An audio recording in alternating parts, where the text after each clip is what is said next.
दोस्तों लेक्चर में आप लोगों ने एंट्री कर ही ली है तो अब जोश हाई हो ही जाएगा। टेंशन लेने की कोई जरूरत नहीं है। कई सारे बच्चे जो है इस जोश वाली वीडियो को मिस कर रहे थे यस या फिर नो मुझे बकायदा इंस्टाग्राम पे मैसेज कर रहे हैं कि सर वो जोश वाली वीडियो लगा दिया करो। मैंने कहा ठीक है एनर्जी आती है, एनर्जी आनी चाहिए। और यहाँ पर बड़ी शानदार बात बोलेगी है, इस जिंदगी में अगर आप लोगों की लाइफ में छोटी छोटी प्रॉब्लम आ रही है ना, जो डे बाय डे की आप लोगों की प्रॉब्लम आ रही है और आप लोग उसको इग्नोर करते जा रहे हो और आगे बढ़ते जा रहे हो और किसी बड़ी प्रॉब्लम के बारे में बस सोच रहे हो कि हाँ वो बड़ी प्रॉब्लम आएगी उसको सोल्व करेंगे और छोटी छोटी प्रॉब्लम को दरकिनार करते जा रहे हो। जैसे छोटी सी बात बताऊंगा, बहुत ही छोटी सी बात। आप लोगों ने आज किताब पढ़नी स्टार्ट करी और उसमें कोई एक शब्द आ गया जिस शब्द का मतलब आप लोगों को नहीं पता है। आप लोगों ने सोचा कि छोड़ो यार आज रहने देते हैं, इसको आगे देख लेंगे।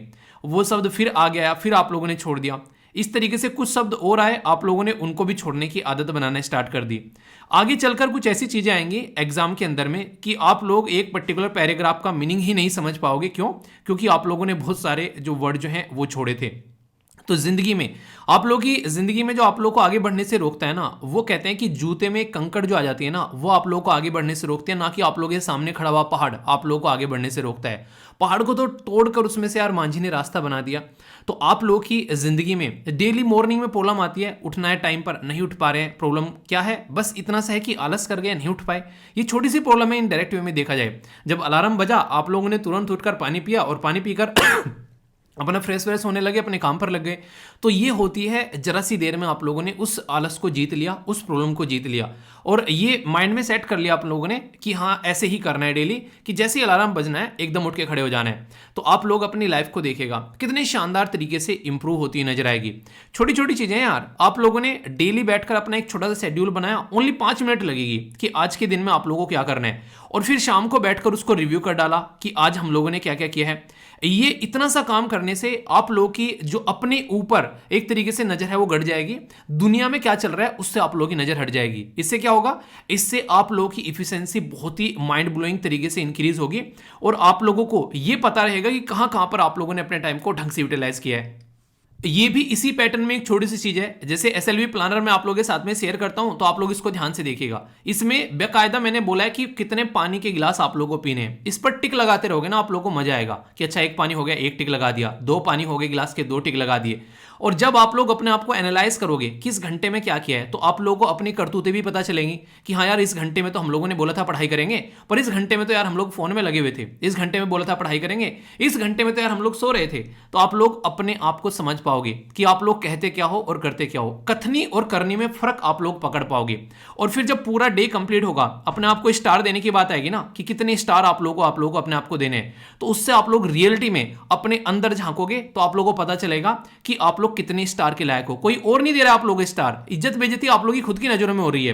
तो इसीलिए कहता हूं कि अपनी नजरों में अपनी इज्जत करना स्टार्ट कर दो, यानी कि अपने आप को सही पैटर्न में लेकर आना स्टार्ट कर दो, तो जिंदगी आप लोग की अपने आप सुधरना स्टार्ट हो जाएगी। दूसरों के सामने इज्जत बनाने की कोशिश मत करो, अपने सामने इज्जत बनाओ, दूसरों के सामने अपने आप बन जाएगी। ये बात हमेशा ध्यान रखिएगा। ये बात हमेशा ध्यान रखना, किसी इंसान के साथ में आप लोग कुछ घंटे रहते हैं, पहले कुछ मिनट रहते हैं, कुछ टाइम के लिए रहते हैं, पर अपने साथ में आप लोग 24 घंटे रहते हैं। अगर अपने आप की नजरों में आप लोग की इज्जत नहीं है ना, जिंदगी में कभी भी आप लोग एक सही मुकाम पर नहीं पहुंच सकते। इस बात को लिख लेना कहीं पर।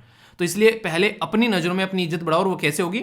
जब जो भी काम आप लोग कमिट करोगे अपने आप को कि हाँ मॉर्निंग में इस तरीके से दिन स्टार्ट करना है, ऐसे ऐसे चीजें फॉलो करनी है, और उसका अगर 70 से 80% भी आप लोग फॉलो कर पा रहे हो ना, मैं तो बोल रहा हूँ 65 से ऊपर अगर आप लोग चले जा रहे हो 70 तक की रेंज में, तो आप लोग अपने आप के अंदर में कॉन्फिडेंस आता हो पाओगे। और इसको डेली करके देखो लगभग 20-22 दिन तक, और फिर देखना आदत कितनी शानदार बनती है। एक छोटी सी बात, ये स्टडी लवर वीर जो एसएलवी जो टेलीग्राम ग्रुप है, इस पे मैंने एक पर्टिकुलर लिस्ट शेयर की है, क्योंकि आप लोगों को पता है कि सुभाष चंद्र बोस जी की 126वीं जयंती सेलिब्रेट की गई। तो उसके चलते 21 ऐसे यहाँ पर हमारे जो द्वीप थे पर्टिकुलर एरिया में, अंडमान निकोबार में, जिनके नाम जो है परमवीर चक्र के जो विजेता थे उनके नाम पर रखे गए हैं। जिनका सर्वोच्च बलिदान देश के लिए गया, उनके नाम पर ये द्वीप के नाम रखे गए हैं। बहुत ही इंपॉर्टेंट मैप बेस्ड क्वेश्चन बन जाता है। हालांकि टाइम टू टाइम इनको मैं वीडियो के अंदर भी कवर करूंगा कि हाँ कौन कौन सा द्वीप कहां पर है, ताकि आप लोग उसके बारे में बेसिक इन्फॉर्मेशन ले पाए। पर लेकिन ये लिस्ट अपने पास जरूर रखिएगा रिवीजन करने के लिए, क्योंकि मैच करने के लिए आ जाता है कई बार कि किसका नाम किसके नाम पर रखा गया है। तो ये एक छोटी सी लिस्ट है जो कि टेलीग्राम पर शेयर की है, तो इसको आप लोग एक बार डाउनलोड कर लेना, ठीक है। तो दोस्तों आज है 24 जनवरी और आज की बैलेंस डाइट जो कि आप लोग की सेहत बनाने वाली है, मतलब आप लोगों की नहीं, आप लोग के एग्जाम की सेहत बनाने वाली है। ये अलग अलग न्यूज़पेपर से इकट्ठे कर कर आर्टिकल लेकर आए जाते हैं। The Hindu, Indian express, PIB, जो भी इंपॉर्टेंट सोर्स हैं आप लोग के एग्जाम के पॉइंट ऑफ व्यू से, वो पूरा माल मसाला यहाँ पर रहता है। यानी कि इसको कवर करने के बाद में करंट अफेयर की टेंशन लेने की जरूरत आप लोगों को नहीं है, क्योंकि पूरी टेंशन जो है वो बैलेंस डाइट ने ले ली है यहाँ पर। अगर इसके अंदर आर्टिकल देखोगे, बहुत ही शानदार आर्टिकल है। जल्लीकट्टू, जिसके बारे में मैंने बोला था डिस्कस करेंगे, डिटेल में डिस्कस करूंगा। एजुकेशन फॉर डेमोक्रेसी क्या है समझेंगे। ये आज इस टॉपिक का पोस्टमार्टम हो जाएगा, क्योंकि ये अभी फाइनल वर्डिक्ट आ चुका है सुप्रीम कोर्ट का, तो आज के बाद में ये टॉपिक डिस्कशन नहीं होगा, पर इसको फाइनल टचअप देना जरूरी है कि गूगल और यहाँ पर basically competition commission of India का जो केस था ढंग से समझेंगे।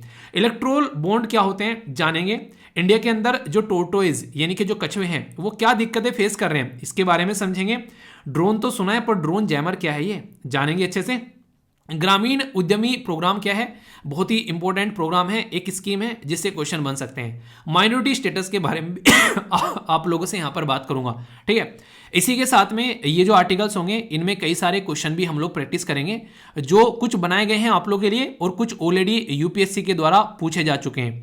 तो यानी कि टेस्ट सीरीज भी आप लोगों की कवर हो जाएगी साथ ही साथ में, ऐसा आप लोग बोल सकते हैं। टोटल अलग से भी क्वेश्चन आप लोगों के लिए बनाए जाते हैं जो कि बड़े ही अच्छे होते हैं, खासकर डायरेक्ट वनडे टाइप एग्जाम में पूछे जाते हैं। कुछ न्यूज़ आप लोगों की नेशनल लेवल की 8 न्यूज़ कवर करूंगा, थोड़ी ज़्यादा है पर लेकिन इंपॉर्टेंट है। इसी के साथ में इकोनॉमी की 3 न्यूज़ हम लोग कवर करेंगे, छोटा छोटा एक ओवरव्यू मिलेगा। इसी के साथ में यहाँ पर वर्ल्ड से रिलेटेड भी 4 न्यूज़ हम लोग देखेंगे। तो ये वन लाइनर टाइप की न्यूज़ भी आप लोगों के सामने निकल कर आती है। सी सेट का एक क्वेश्चन होगा जो कि आप लोगों को प्रैक्टिस करना है। आज की इंपॉर्टेंट लोकेशन बड़ी ही शानदार है, यह है पंबन आइलैंड। कहाँ पर है इसके बारे में समझेंगे। मूवी आई थी अक्षय कुमार साहब की राम सेतु से कनेक्ट करके आप लोग देखते हैं। 5 वोकेबलरी जो कि आप लोगों की इंग्लिश को इंप्रूव करेगी, वीडियो के एंड में आप लोगों की एनर्जी को बूस्ट करने का काम करेगी।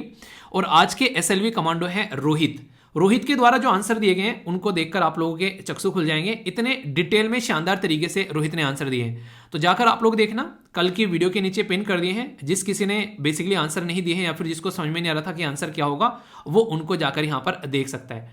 तो ये है टोटल आज की बैलेंस डाइट, अच्छे से डिस्कस करेंगे, एंड तक बने रहिएगा, मजा आ जाएगा, इस बात की मैं गारंटी देता हूँ। इसको करने के बाद में करंट अफेयर की टेंशन नहीं रहेगी अगर रेगुलरली इस वीडियो को फॉलो करोगे। इतना कुछ इसके अंदर कवर किया जाता है, क्या नहीं है। लोकेशन इसके अंदर हो गई, इंपॉर्टेंट क्वेश्चन की प्रैक्टिस हो गई, सी सेट का क्वेश्चन हो गया, इसके अंदर बैकग्राउंड इन्फॉर्मेशन हो गई, आप लोग की बेसिकली आंसर राइटिंग की चीजें हो गई, सारी चीजें हैं, ठीक है। फीडबैक जरूर देना, जैसे भी आप लोगों को ये वीडियो लगती है अच्छी या बुरी बता सकते हैं आप लोग लाइक या डिसलाइक कर। और इसी के साथ में अगर कहीं पर कोई डाउट हो तो उसको पूछ लिया करो। तो आज की बैलेंस डाइट स्टार्ट करेंगे पूरे जोश के साथ में, एक एक आर्टिकल इंपॉर्टेंट है, ध्यान से सुनते हुए चलिएगा। ओके दोस्तों, ये एक ऐसा टॉपिक है जो कि आज से नहीं, ये बहुत लंबे समय से न्यूज़ में है। फिलहाल के टाइम पर अगर मैं बोलूँ तो लगभग 5 साल से तो मुझे हो गया इस टॉपिक को पढ़ाते हुए, कई बार पहले भी इसके बारे में डिस्कस कर चुका हूँ। क्योंकि जब ये यहाँ पर न्यूज़ में आया था उस टाइम पर, जब यहाँ पर सुप्रीम कोर्ट ने बोला था कि जल्लीकट्टू को जो है वो बंद कर देना चाहिए। जल्लीकट्टू क्या होता है इसके बारे में आप लोगों से बात करूंगा। बंद करने की बात क्यों बोली गई थी, क्योंकि इसकी वजह से एक तो एनिमल जो होता है उसकी एक क्रुएल्टी आप लोगों को देखने को मिलती है कहीं ना कहीं एनिमल के खिलाफ, और कई सारे इंसानों की डेथ भी हो जाती है। पर लेकिन ये आप लोगों को बस एक एंगल मैंने बताया, अभी दूसरा एंगल में आप लोगों से बात करूंगा तो आप लोग बोलोगे कि यार होना चाहिए या नहीं होना चाहिए, तो बड़े ही एक उसमें पड़ जाओगे असमंजस में। वैसे इस आर्टिकल के बारे में जितना आप लोगों ने अब तक सुना है इस पर्टिकुलर टॉपिक के बारे में, तो आप लोगों को क्या लगता है कि ये होना चाहिए या फिर नहीं होना चाहिए, मैं आप लोगों से पूछना चाहूंगा, ठीक है। ये एक कल्चर प्रैक्टिस है या फिर एक क्रुएल्टी है, आप लोग किस कैटेगरी में इसको रखोगे। तो जल्लीकट्टू के बारे में कुछ बेसिक इन्फॉर्मेशन मैं आप लोगों को बताऊंगा, और ये आर्टिकल अभी और न्यूज़ में आने वाला है। क्यों? क्योंकि इस पे सुप्रीम कोर्ट का जजमेंट आएगा, उसके बाद में और बातें हम लोग को यहाँ पर पता चलेगी। 5 जज की बेंच बनाई गई थी सुप्रीम कोर्ट के द्वारा। तो आप लोगों को ये बताना है कि जब हम लोग यहाँ पर बात करते हैं कॉन्स्टिट्यूशन बेंच के बारे में, वो किस आर्टिकल के तहत यहाँ पर पावर दे रखी है हमारे संविधान के अंदर में। तो याद रखिएगा कौन सा आर्टिकल है, आर्टिकल है 145। ये किस पर्टिकुलर इंसान को पावर दे रखी है, यानी कि कौन यहां पर ये कॉन्स्टिट्यूशन की बेंच बना सकता है, ये आप लोगों को बताना है, ठीक है। अभी मैं आप लोगों से बात करता हूं इस टॉपिक के बारे में। इस टॉपिक को समझने के लिए आप लोगों को थोड़ा सा अंदर चलना पड़ेगा फंडामेंटल राइट के अंदर में। हमारे संविधान के अंदर में जो पार्ट 3 है उसमें फंडामेंटल राइट रखे हुए हैं, जिनको आप लोग मौलिक अधिकार बोलते हैं, आर्टिकल 12 से लेके आर्टिकल 35 के अंदर में। इसमें मैं आप लोगों से 2 सेक्शन के बारे में बात करूंगा।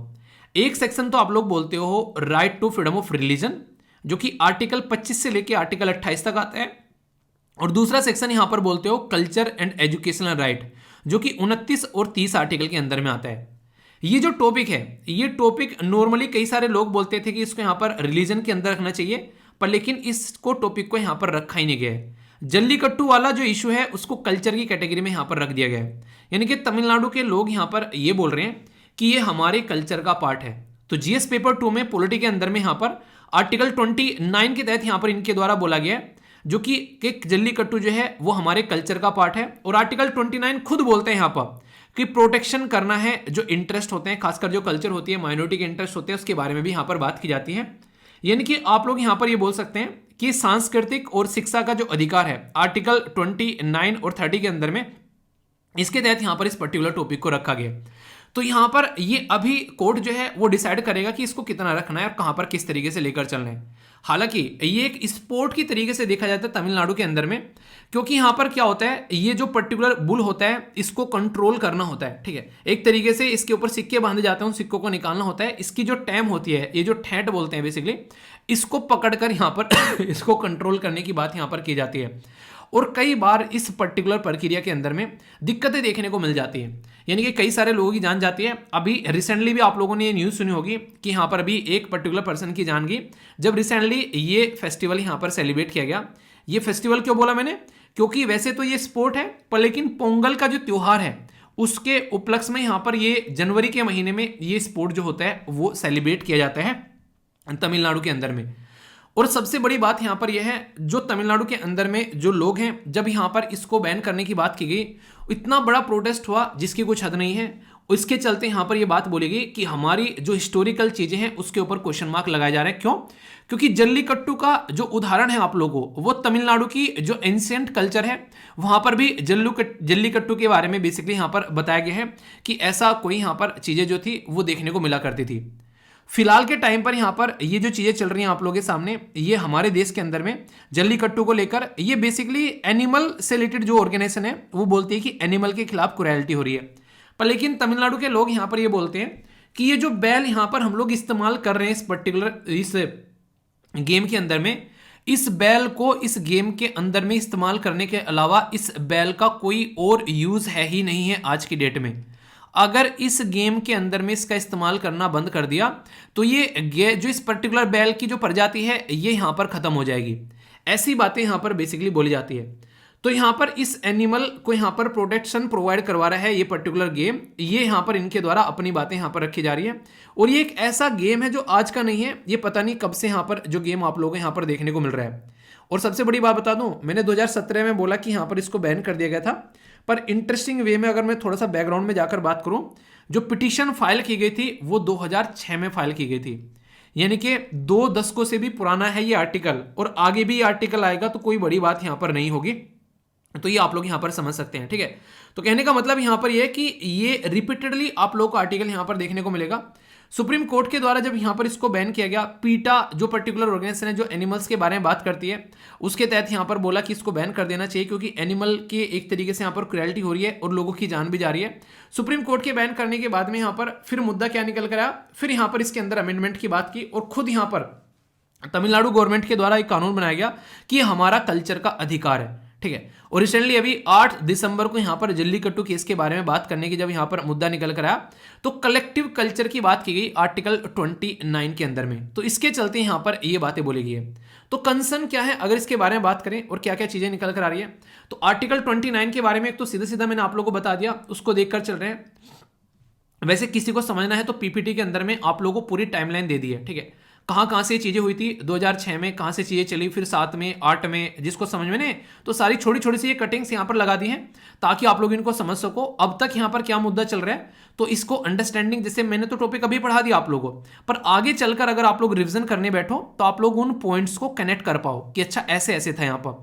तो इसलिए सारी चीजें आप लोगों को यहां पर प्रोवाइड करा दी है ताकि माइंड में इसको लेकर कोई कंफ्यूजन आप लोगों को न देखने को मिले। और इवन यहां पर आप लोग देख सकते हैं कई बार क्वेश्चन भी आप लोगों से पूछ ले आते हैं, जब कल्चर के बारे में बात करते हैं हम लोग, रिलीजन के बारे में बात करते हैं, तो यूपीएससी क्वेश्चन भी आप लोगों से पूछती है। बोला गया कि what are the challenges to over culture practice in the name of secularism. तो यानी कि धर्मनिरपेक्षता के बारे में जब हम लोग बात करते हैं तो कल्चर प्रैक्टिस के ऊपर क्या क्या ऐसी जो यहाँ पर चुनौतियां हैं उनके ऊपर क्वेश्चन ऑलरेडी यूपीएससी पहुंच चुके हैं। और यहाँ पर जब ये चीजें न्यूज में आती है तब यूपीएससी ऐसे क्वेश्चन पूछती है। ऐसे आप लोग यहाँ पर देख सकते हो। तो आर्टिकल 29 के तहत बोला जा रहा है कि हमारी कल्चर की प्रैक्टिस है कि कॉन्स्टिट्यूशन खुद प्रोटेक्शन प्रोवाइड कराता है, हमारा फंडामेंटल राइट है आर्टिकल 29 के फर्स्ट के तहत में। कोर्ट जब यहां पर चीजों को देख रहा है, कोर्ट बोल रहा है कि यार एनिमल के खिलाफ जो क्रुएल्टी हो रही है उसको कैसे लेकर चलना है, पर लेकिन ये भी बोल रहे हैं कि यहां पर कहीं ना कहीं इसी की वजह से जो एनिमल की ये ब्रीड है, जो यहां पर ये बुल की जो ब्रीड है ये सर्वाइव कर रही है।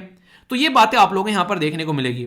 एक और बात यहां पर कहीं ना कहीं आप लोग यहां पर इसको कनेक्ट करके देख पाएंगे हमारे संविधान के साथ में, जब हम लोग बात करेंगे डीपीएसपी के अंदर में आर्टिकल 48 के तहत भी क्या बोलता है आर्टिकल 48। जिसको पता है वो बताइए, जिसको नहीं पता है मैं एक्सप्लेन करूंगा ही।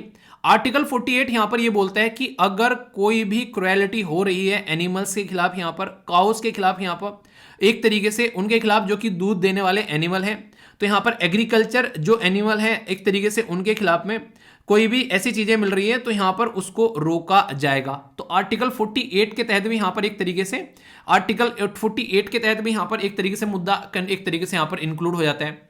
तो आप लोग समझ सकते हैं prevention of the cruelty of animal act है 1960 का, इसके तहत भी यहां पर ये चीजें निकल कर आती है।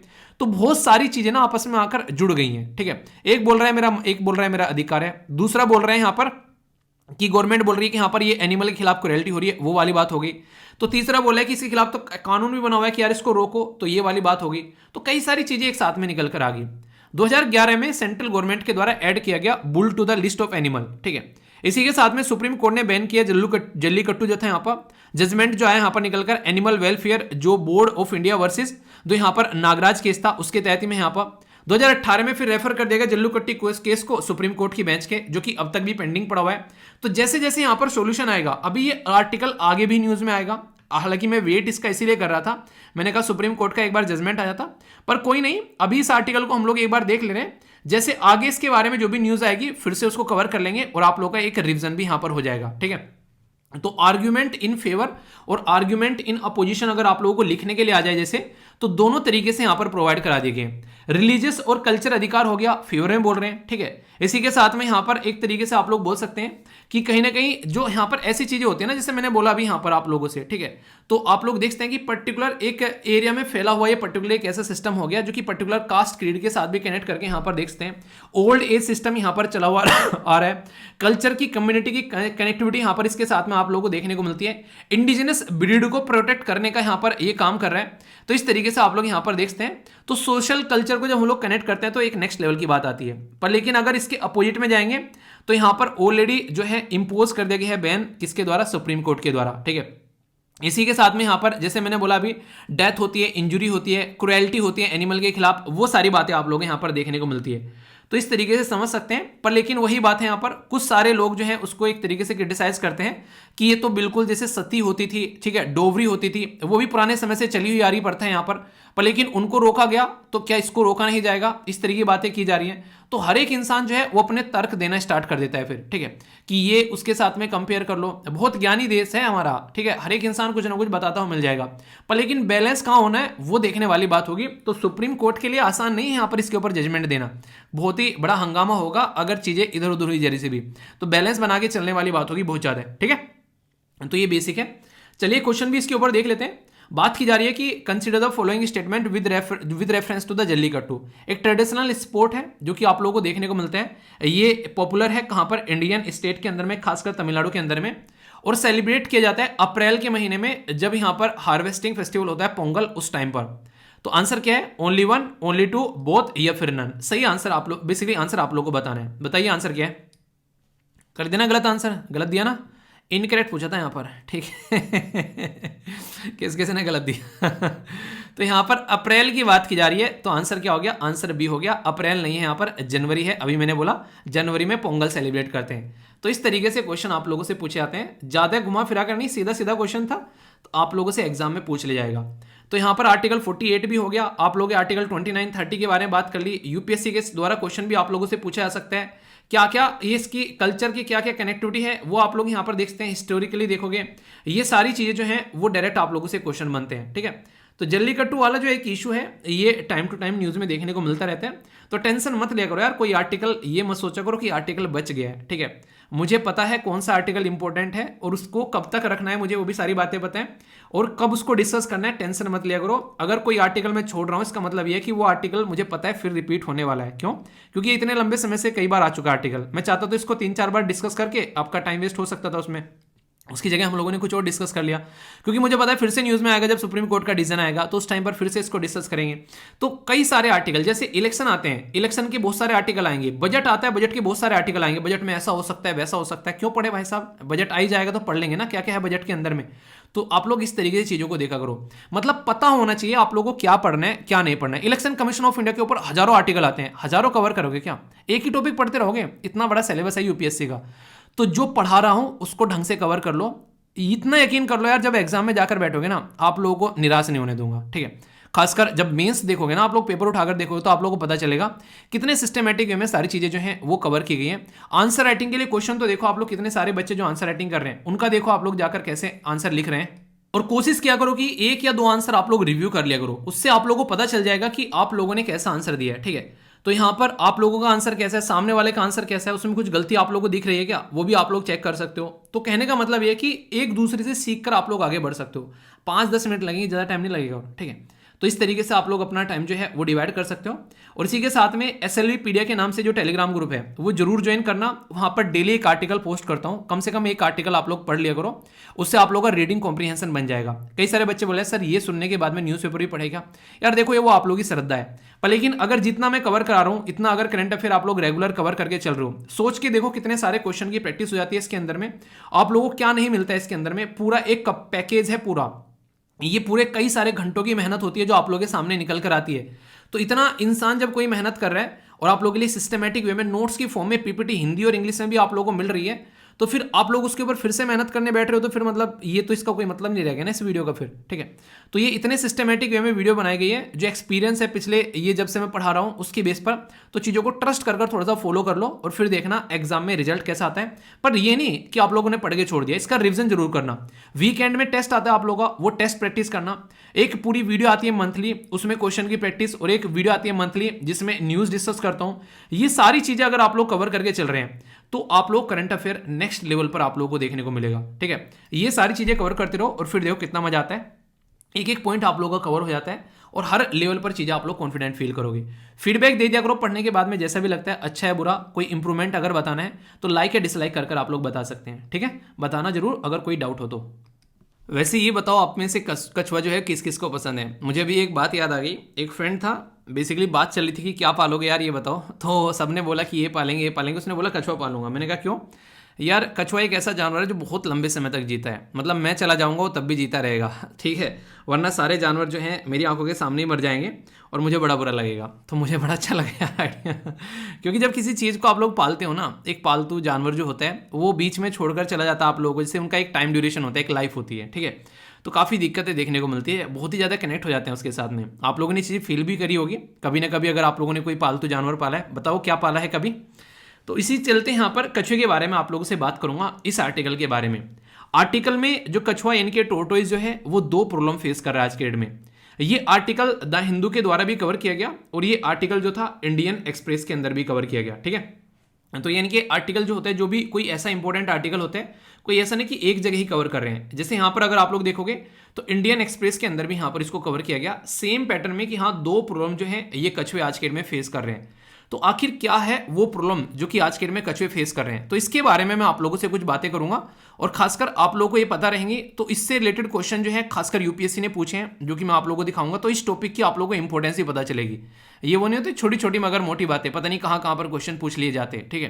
तो ऐसा ही ये टॉपिक आप लोग यहाँ पर इसको समझ सकते हैं। अभी हुआ क्या है, पहले तो ये कहां पर टॉपिक को आप लोग कनेक्ट कर सकते हैं, तो जीएस पेपर 3 के अंदर में आप लोग इसको कनेक्ट कर सकते हैं, जो कि वाइल्ड लाइफ का इशू आता है उसके साथ में, ठीक है। अभी मुद्दा क्या है, एक स्टडी की गई, जो स्टडी की गई यहां पर इनके ऊपर, तो यहां पर ये पता चला कि ये जो कछुए हैं ये काफी ज्यादा दिक्कत में हैं। 2 चीजों को लेकर काफी दिक्कत में है। एक तो इनका इलीगल ट्रेड होता है, यानी कि अवैध व्यापार हो रहा है, और दूसरा यहां पर क्या हो रहा है, दूसरा यहां पर जिससे इलीगल ट्रेड होने की वजह से इनका ट्रांसलोकेशन भी काफी लार्ज स्केल पर देखने को मिल रहा है, यानी कि एक जगह से दूसरी जगह पर इनको लेकर जा रहे हैं। तो इलीगल ट्रेड और अनसाइंटिफिक ट्रांसलोकेशन, ये काफ़ी बड़ी प्रॉब्लम यहाँ पर देखने को मिल रही है कछुओं के साथ में, इनकी स्पीसीज के साथ में, जिसकी वजह से इनकी जेनेटिक जो डाइवर्सिटी है वो कहीं ना कहीं आप लोग देखने को मिलेगा, उसमें काफ़ी बड़ा लॉस आता हुआ यहाँ पर नजर आ रहा है। यानी कि इनकी जेनेटिक डाइवर्सिटी यहाँ पर, इनके अनुवांशिक जो विविधता है वो घटती यहाँ पर जा रही है, तो जिसकी वजह से इनकी संख्या जो है वो भी घटती जा रही है, तो दिक्कतें देखने को मिल सकती है। ये जो कछुआ है इसका अगर साइंटिफिक नाम आप लोगों से पूछ जाए तो ये काफ़ी इंटरेस्टिंग है, इसका नाम आप लोग याद रखते हैं, ये यहाँ पर लिखा हुआ है, इसको बोलेंगे जियोचोलन एलिगेंस, ठीक है। तो चेलोन एलिगेंस के नाम से आप लोग यहाँ पर इसको बोलेंगे। तो ये यहाँ पर इसके बारे में बातें की जा रही है। इलीगल ट्रेड के मामले में काफी सारी चीजें आप लोग यहाँ पर देखते हैं आज के डेट में। इलीगल ट्रेड कब होता है? जब यहाँ पर आप लोगों को देखने को मिलता है उसके ऊपर कोई ध्यान नहीं दे रहा है, तो उसका इलीगल ट्रेड होने लगता है। ऐसे यहाँ पर इन कछुओं के साथ में आप लोगों को देखने को मिलेगा, और यहाँ पर इनकी संख्या जो है वो घटती जा रही है। ये जो पाए जाते हैं कहाँ पर? इंडिया, पाकिस्तान, श्रीलंका, इस पर्टिकुलर रीजन में आप लोगों को यहाँ पर देखने को मिलेंगे। तो ये इसलिए यहाँ पर अभी काफी ज्यादा न्यूज में आ गए हैं। सबसे बड़ी बात क्या है, अगर आप लोगों से इसके बारे में बात करूं, जहां से रियलिटी में आप लोगों के लिए छोटे छोटे क्वेश्चन बन जाते हैं, ये स्लाइड में आप लोग यहाँ पर देखिएगा, ये यहाँ पर आप लोग देखिए IUCN में यहाँ पर इनको international union conservation of nature के अंदर में इनको वनरेबल की कैटेगरी में रखा गया है, यानी कि आप लोग ऐसा बोल सकते हैं कि यहाँ पर संवेदनशील की कैटेगरी में रखा गया है। Convention on international trade in species, जिसको CITES बोलते हैं, उसमें अपेंडिक्स 1 में रखा गया है। तो ये काफी इंपॉर्टेंट है। और हमारे देश का जो वाइल्ड लाइफ प्रोटेक्शन एक्ट है, जब हम लोग अपने देश के बारे में बात करते हैं तो शेड्यूल 4 में रखा गया है, यानी कि इनको प्रोटेक्शन प्रोवाइड कराने की बात यहां पर की जा रही है। तो इसके ऊपर यहां पर स्टडी की जा रही है। तो सबसे बड़ी बात क्या है, अगर कोई भी इन्वायरमेंट में से चीज जो है खत्म होती है, चाहे वो कछुआ हो, चाहे वो कोई भी जीव जंतु क्यों ना हो, तो सबसे बड़ी दिक्कत जो है वो हम लोगों को यहाँ पर देखने को मिलती है। यानी कि कहने का मतलब यहाँ पर यह है कि अगर कुछ भी ऐसा हम लोग यहाँ पर एक बैलेंस अगर खत्म कर रहे हैं, तो आने वाले टाइम में सेम पैटर्न आप लोगों को इंसानों के साथ में देखने को मिलेगा। आप लोगों ने सुना भी होगा, ये माना जाता है कि अगर मक्खियां खत्म हो जाए धरती पे से, तो ये समझना कि इंसान भी खत्म हो जाएंगे। रीजन क्या है?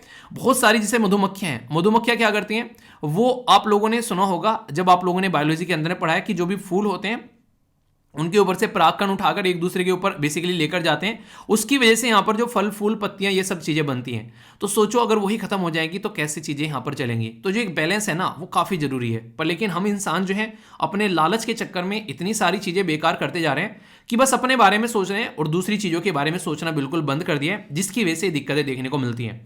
और टॉपिक ये इतना इंपॉर्टेंट है, अगर आप लोग ध्यान से देखोगे कि ऐसे ऐसे टॉपिक से आप लोगों से UPSC भी क्वेश्चन पूछती हुई यहाँ पर नजर आती है। जैसे 2013 में क्वेश्चन यहाँ पर पूछ लिया कि कौन सा यहाँ पर नेचुरली मिलता है इंडिया के अंदर में, ठीक है। तो देख सकते हैं यहाँ पर पहला बोला गया यहाँ पर क्या है, स्टार टोरटोइज। पहली स्टेटमेंट में बोला गया स्टार टोरटोइज, ठीक है। दूसरे में बोला गया मॉनिटर लिजार्ड। इसके बारे में तो मैंने आप लोगों से डिस्कस भी किया था कि मॉनिटर लिजार्ड का रेप तक कर दिया गया देश के अंदर में ऐसी भी कंडीशन देखने को मिली। वीडियो सर्च कर लेना, आप लोगों को मिल जाएगी। इतनी खतरनाक भी यहाँ पर आप लोगों को सिचुएशन जो है वो देखने को मिलती है, ठीक है। नेक्स्ट यहाँ पर है वुमन हॉग, ये बेसिकली एक तरीका वुमन सुअर आप लोग बोल सकते हैं, ये आप लोगों को देखने को मिलेगा। नेक्स्ट स्पाइडर मंकी, ये आप लोगों को देखने को मिलेगा। सब आप लोग यहाँ पर देख सकते हैं, ये आप लोगों को कुछ ऐसी ऐसी चीजें नजर आएंगी यहाँ पर। तो कौन सा इंडिया में नेचुरली पाया जाता है अगर आप लोगों से यहाँ पर पूछा जाए, तो इसका आंसर क्या है? इसका आंसर आप लोगों को देखने को मिलेगा A में 1 2 3, B में 2 3 4, C में 1 4, D में 1 2 3 4। तो सही आंसर आप लोगों को बताना है A B C F और D। सही आंसर क्या है? सही आंसर है इसका यहाँ पर A, यानी कि स्पाइडर मंकी नहीं पाया जाता बेसिकली। बाकी सारी चीजें हमारे देश में नेचुरली आप लोगों को कहीं ना कहीं जो है वो देखने को मिल जाती हैं। तो इसलिए यहाँ से डायरेक्ट क्वेश्चन भी कई बार आप लोगों से पूछ ले आते हैं। तो इसलिए कहता हूँ कि चीज़ों को अगर ढंग से आप लोग देखोगे तो फिर आप लोग याद रख पाओगे। स्पाइडर मंकी कहाँ कहाँ पर नॉर्मली अगर पाया जाता है पूछ ले आप लोगों से, क्योंकि UPSC की कहानी कुछ ऐसी है कि जो भी आप लोगों से स्टेटमेंट आज दी गई है 2 3 4 साल बाद उसी स्टेटमेंट से फिर वो क्वेश्चन बना देती है। ये कब पता चलेगा आप लोगों को? ये तब पता चलेगा जब UPSC के पुराने क्वेश्चन पेपर आप लोग उठाकर देखोगे और उनका एनालिसिस करोगे। इसीलिए मैं आप लोग कहता हूं कि कोई भी एग्जाम देने जाओ तो आप लोग देख पाओगे कि UPSC खेलती कैसे आप लोगों के साथ में। जो ध्यान से नहीं काम करेगा ना वो भाई साहब कट जाएगा कहीं पर भी जाकर, ठीक है। ये central south America, Mexico, Brazil वाले रीजन में ये वाला जो मंकी है जिसको स्पाइडर मंकी बोला गया है, तो इन पर्टिकुलर रीजन में आप लोगों को यहाँ पर ये देखने को मिलेगा, ठीक है।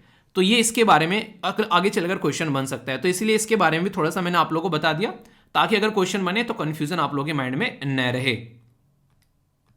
एक क्वेश्चन यहाँ पर स्टार टोरटोइज के बारे में भी कर लेते हैं अटेम्प्ट, क्योंकि यहाँ पर क्वेश्चन बन सकता है, क्योंकि स्टडी की गई और न्यूज में आ गया तो क्वेश्चन पूछा जा सकता है। बोला जा रहा है कि ये आप लोगों को इंडियन सब कॉन्टिनेंट के अंदर में देखने को मिलेंगे, यानी कि भारतीय जो उपमहाद्वीप है वहां पर देखने को मिलेंगे। तो सेंट्रल जो खासकर इसी के साथ में ईस्टर्न जो पार्क है इंडिया के अंदर में, वेस्टर्न पाकिस्तान और श्रीलंका के अंदर में ये देखने को मिलते हैं। दूसरा, ये ड्राई ओपन हैबिटेट में पाए जाते हैं, जैसे कि आप लोगों को देखने को मिलता है जो यहाँ पर स्क्रब फॉरेस्ट होते हैं, ग्रास लैंड होते हैं, रोकी जो यहाँ पर बेसिकली जो एरिया होता है उसमें आप लोगों को काफी ज्यादा यहाँ पर देखने को मिलता है। ठीक है, नेक्स्ट यहाँ पर बताया कई सारे चैलेंज फेस कर रहे हैं। ठीक है, एक तरीके से बोला जा रहा है कि ये हैबिटेट 1 लेवल, एक तरीके से ये लॉस आप लोगों को देखने को मिलेगा, और जेनेटिक डाइवर्सिटी। तो सही आंसर यहां पर क्या है, A B C F D, ये आप लोगों को बताना है। तो देखता हूं कौन से आंसर देता है। ए में बोला गया 1 2, बी में बोला गया 2 3, सी में बोला गया 1 3 और डी में बोला गया ऑल ऑफ द अबोव। ध्यान से पढ़ लिया करो, करेक्ट पूछा है या फिर इनकरेक्ट पूछा है। दे लिया आंसर है यहां पर बी। रीजन क्या है ये ध्यान रखिएगा, आप लोगों से ऐसे क्वेश्चन पूछे जा सकते हैं और ऐसे पूछे भी गए हैं। पूछे क्या जा सकते हैं, पूछे भी गए हैं। जैसे यहां पर आप लोगों को दे दिया, क्या दे दिया यहां पर कि यहां पर ये कहां पर पाया जाता है, ये बोला कि central and southern part of India. ठीक है, पर लेकिन यहां पर क्या आ गया, ये सेंट्रल और ईस्टर्न पार्ट ऑफ इंडिया, यानी कि बोल दिया गया है यहां पर सेंट्रल और ईस्टर्न पार्ट ऑफ इंडिया। तो ईस्टर्न पार्ट में बोल दिया गया, जबकि सदर्न पार्ट में पाया जाता है। तो इतना ऐसा स्टेटमेंट देकर आप लोगों से क्वेश्चन घुमाए जाते हैं कई बार कि आप लोग उसको ऐसे नहीं कि एग्जैक्ट लोकेशन पूछ ले आप लोगों से कि बताओ बिहार में पाया जाता है, आसाम में पाया जाता है, केरला में पाया जाता है, तमिलनाडु में पाया जाता है, या फिर गुजरात में पाया जाता है, हिमाचल प्रदेश में। नहीं, इतना तो क्वेश्चन आप लोगों से बनते हैं कि ये बता दो सेंट्रल इंडिया में पाया जाता है, या सदर्न इंडिया में पाया जाता है, या ईस्टर्न इंडिया में पाया जाता है। तो इतना तो एक्सपेक्ट आप लोगों से यूपीएससी करती है। ठीक है, तो आंसर क्या हो गया, आंसर यहां पर इसका बी हो गया, यानी कि 2 और 3 करेक्ट है। कंफ्यूजन नहीं होना चाहिए। तो टॉपिक बिल्कुल एक इंटरेस्टिंग टॉपिक था, डायरेक्ट क्वेश्चन आप लोगों से बन जाते हैं। कोई कंफ्यूजन होगा तो बताना। एजुकेशन यार आज की डेट में एक ऐसी चीज़ है जिसके बारे में हर जगह बात की जा रही है, चाहे वो यूएन हो, चाहे वो किसी भी इंटरनेशनल ऑर्गेनाइजेशन के बारे में बात करें। खासकर कोविड-19 के बाद में बहुत ज़्यादा फोकस एजुकेशन वाले सब्जेक्ट पर आ गया, अगर आप लोगों ने ये चीज़ें ध्यान दी होंगी तो यहाँ पर भी हम लोग बात करेंगे। यूएन के अंदर में एजुकेशन के बारे में बात की जा रही है, और खासकर यहाँ पर इंडिया सपोर्ट कर रहे हैं यहाँ पर इस रेजोल्यूशन को। तो और भी इंपॉर्टेंट यहाँ पर हो जाता है यूनाइटेड नेशन के अंदर में। तो सबसे पहले तो ये बात कहाँ पर चल रही है, ये बात चल रही है यूएनजीए के अंदर में, मतलब यूनाइटेड नेशन जनरल असेंबली के अंदर में। तो इंडिया ने सपोर्ट किया कि education for democracy, education for democracy वाला जो सिस्टम है यहाँ पर ये एक तरीके से बात करेगा राइट टू एजुकेशन के ऊपर में। राइट टू एजुकेशन, जैसा मैंने आप लोगों को यहाँ पर बताया था कि हमारे संविधान के अंदर में 86th कॉन्स्टिट्यूशन अमेंडमेंट किया गया था 2002 में, जिससे खासकर जो बच्चे हैं 6 से लेकर 14 साल के बच्चे, उनके लिए हम लोगों ने क्या किया था, राइट टू एजुकेशन दिया था। और राइट टू एजुकेशन कहां पर दिया था हम लोगों ने, ये बेसिकली जो काफी इंपॉर्टेंट है, इसको ध्यान से सुनिएगा थोड़ा सा। एक तो पार्ट थर्ड में संविधान के अंदर में आर्टिकल 12 से लेके आर्टिकल 35 तक आप लोगों को देखने को मिलते हैं। इसके अंदर में जो आर्टिकल 21A के अंदर में जो बच्चे हैं उनको राइट टू लाइफ के साथ में राइट टू एजुकेशन दे दिया 6 से लेके 14 साल के बच्चों के लिए। और सेम पैटर्न में जब हम लोग जाते हैं पार्ट 4 के अंदर में, तो पार्ट 4 के ए के अंदर में क्या डाला गया है, वो डाला गया फंडामेंटल ड्यूटीज। तो बच्चों के लिए तो उनका अधिकार हो गया, पर लेकिन बच्चों को उनका अधिकार कैसे मिलेगा, इसीलिए यहां पर पेरेंट्स की रेस्पॉन्सिबिलिटी यानी कि पेरेंट्स की ड्यूटी बना दी कि उनको अधिकार तब मिलेगा ना। एक बच्चा स्कूल में जाएगा, वो कब जाएगा, जब बाप उसकी या माँ उसकी फीस भरेंगे, उसको प्रॉपर सपोर्ट प्रोवाइड कराएंगे। तो इनकी ड्यूटी हो गई यहाँ पर वो अपने बच्चों को उनके अधिकार प्रोवाइड कराना। तो जैसे हम लोग अपने देश में ऑलरेडी प्रोवाइड करा चुके हैं, तो इसी चीज को हम लोग सपोर्ट कर रहे हैं इंटरनेशनल लेवल पर यूएन के अंदर में। तो right of everyone to education, तो ये जो रेजोल्यूशन है, ये जो मेंबर स्टेट हैं उनको सपोर्ट प्रोवाइड कराएगा कि वो एजुकेशन का एक स्टैंडर्ड क्रिएट करें कि सबको कम से कम एक अच्छी एजुकेशन जो है वो हम लोग प्रोवाइड करा सकें। देखिए जहां जहां पर एजुकेशन पहुंच जाती है ना, वहां पर फालतू की चीजें जो हैं वो खत्म होनी स्टार्ट हो जाती है। सोचो पाकिस्तान में अगर बात करें, अगर एक अच्छी एजुकेशन हम लोग प्रोवाइड करा देते हैं और बच्चों को एक डेवलप, एक तरीके से उनका माइंडसेट अच्छा डेवलप हो जाता है, तो ये जो टेररिज्म जैसी एक्टिविटीज हैं उनसे दूर हटना स्टार्ट हो जाएंगे। क्योंकि पढ़ा लिखा बच्चा कहीं भी नहीं चाहेगा कि उसके हाथ में हथियार आए और वो उल्टी सीधी हरकतें करें यहाँ पर। तो कहीं ना कहीं एक तरीके से ये इनडायरेक्ट वे में हम लोग एक नेक्स्ट जो जनरेशन की बात कर रहे हैं, उनको एक पढ़ी लिखी जनरेशन बनाने की बात कर रहे हैं। और आज की डेट में तो डिजिटल हो गया यार, तो डिजिटल डिवाइड भी कम करने की कोशिश की जा रही है। मतलब डिजिटल डिवाइड मतलब उन जिन लोगों के पास में ठीक है इंटरनेट है, मोबाइल है, लैपटॉप है, टैब है, सही है, पर जिनके पास में नहीं है तो उसके ऊपर गवर्नमेंट काम करना चाहिए उसके ऊपर। ये सारा काम यहां पर करने की बात की जा रही है। तो यूएन की जो जनरल असेंबली है यहाँ पर, उसके अंदर यहाँ पर ये काम किया जा रहा है। और इसका बेसिकली जो यूएन जनरल असेंबली है, ये काफ़ी इंपॉर्टेंट बॉडी है। ये 1945 में बनाई गई थी। यूएन चार्टर, चार्टर मतलब यूएन का संविधान, तो यूएन चार्टर यूएन का संविधान के तहत में यहाँ पर, और ये पॉलिसी मेकिंग बॉडी है। तो इसके अंदर में 193 मेंबर आप लोगों को देखने को मिलेंगे और हर एक मेंबर को इक्वल वोट का अधिकार है। तो अच्छी बात क्या होगी, अगर कल को यहाँ पर ये चीज़ें सपोर्ट मिल पाती है तो इंटरनेशनल लेवल पर हम लोग एजुकेशन को सपोर्ट कर पाएंगे। तो ये इंडिया का मुझे पर्सनली काफ़ी प्यारा और एक अच्छा और एक इंटरेस्टिंग इनिशिएटिव लगा, जिसके बारे में आप लोग अंडरस्टैंड कर सकते हैं। तो है नहीं काफ़ी इंपॉर्टेंट यहाँ पर ये। तो जो भी बातें यहाँ पर मैंने डिस्कस की हैं, वो सारी की सारी बातें आप लोगों को लिखित में मिल जाएगी हिंदी और इंग्लिश में, जब पीपीटी आप लोग डाउनलोड करोगे। ठीक है, तो इसको आप लोग देख लेना, टेलीग्राम पर मिल जाती है। तो थोड़ा सा बेसिक इन्फॉर्मेशन है, पर पता होना चाहिए जब क्वेश्चन बने तो। ओके, कंफ्यूजन हो तो पूछ लिया करो यार, ये सारी की सारी चीज़ें रिवीजन के तौर पर हैं और पॉलिटी में बहुत डिटेल में पढ़ा रखी है। और जो लेक्चर मैंने आप लोगों को बताए थे बेसिकली एजुकेशन के बारे में, उनमें भी ये क्वेश्चन काफ़ी डिटेल में मैंने डिस्कस किए हैं सारे के सारे। ये रिपीटेडली चीज़ें होती हैं, अगर आप लोग रेगुलरली कनेक्ट रहते हो ना, तो ये रिविजन इतने हो जाते हैं इनके, बहुत सारी चीज़ें तो आप लोगों को उंगलियों पर रट जाएंगी। ठीक है, तो इसलिए थोड़ा सा चीज़ों को अच्छे से कवर करते हुए चलो दोस्तों। ये इस टॉपिक का आप लोग दी एंड बोल सकते हो, यानी कि अब आगे ये टॉपिक आप लोगों को देखने को नहीं मिलेगा। यहाँ पर इस टॉपिक के ऊपर पूर्ण विराम लग चुका है।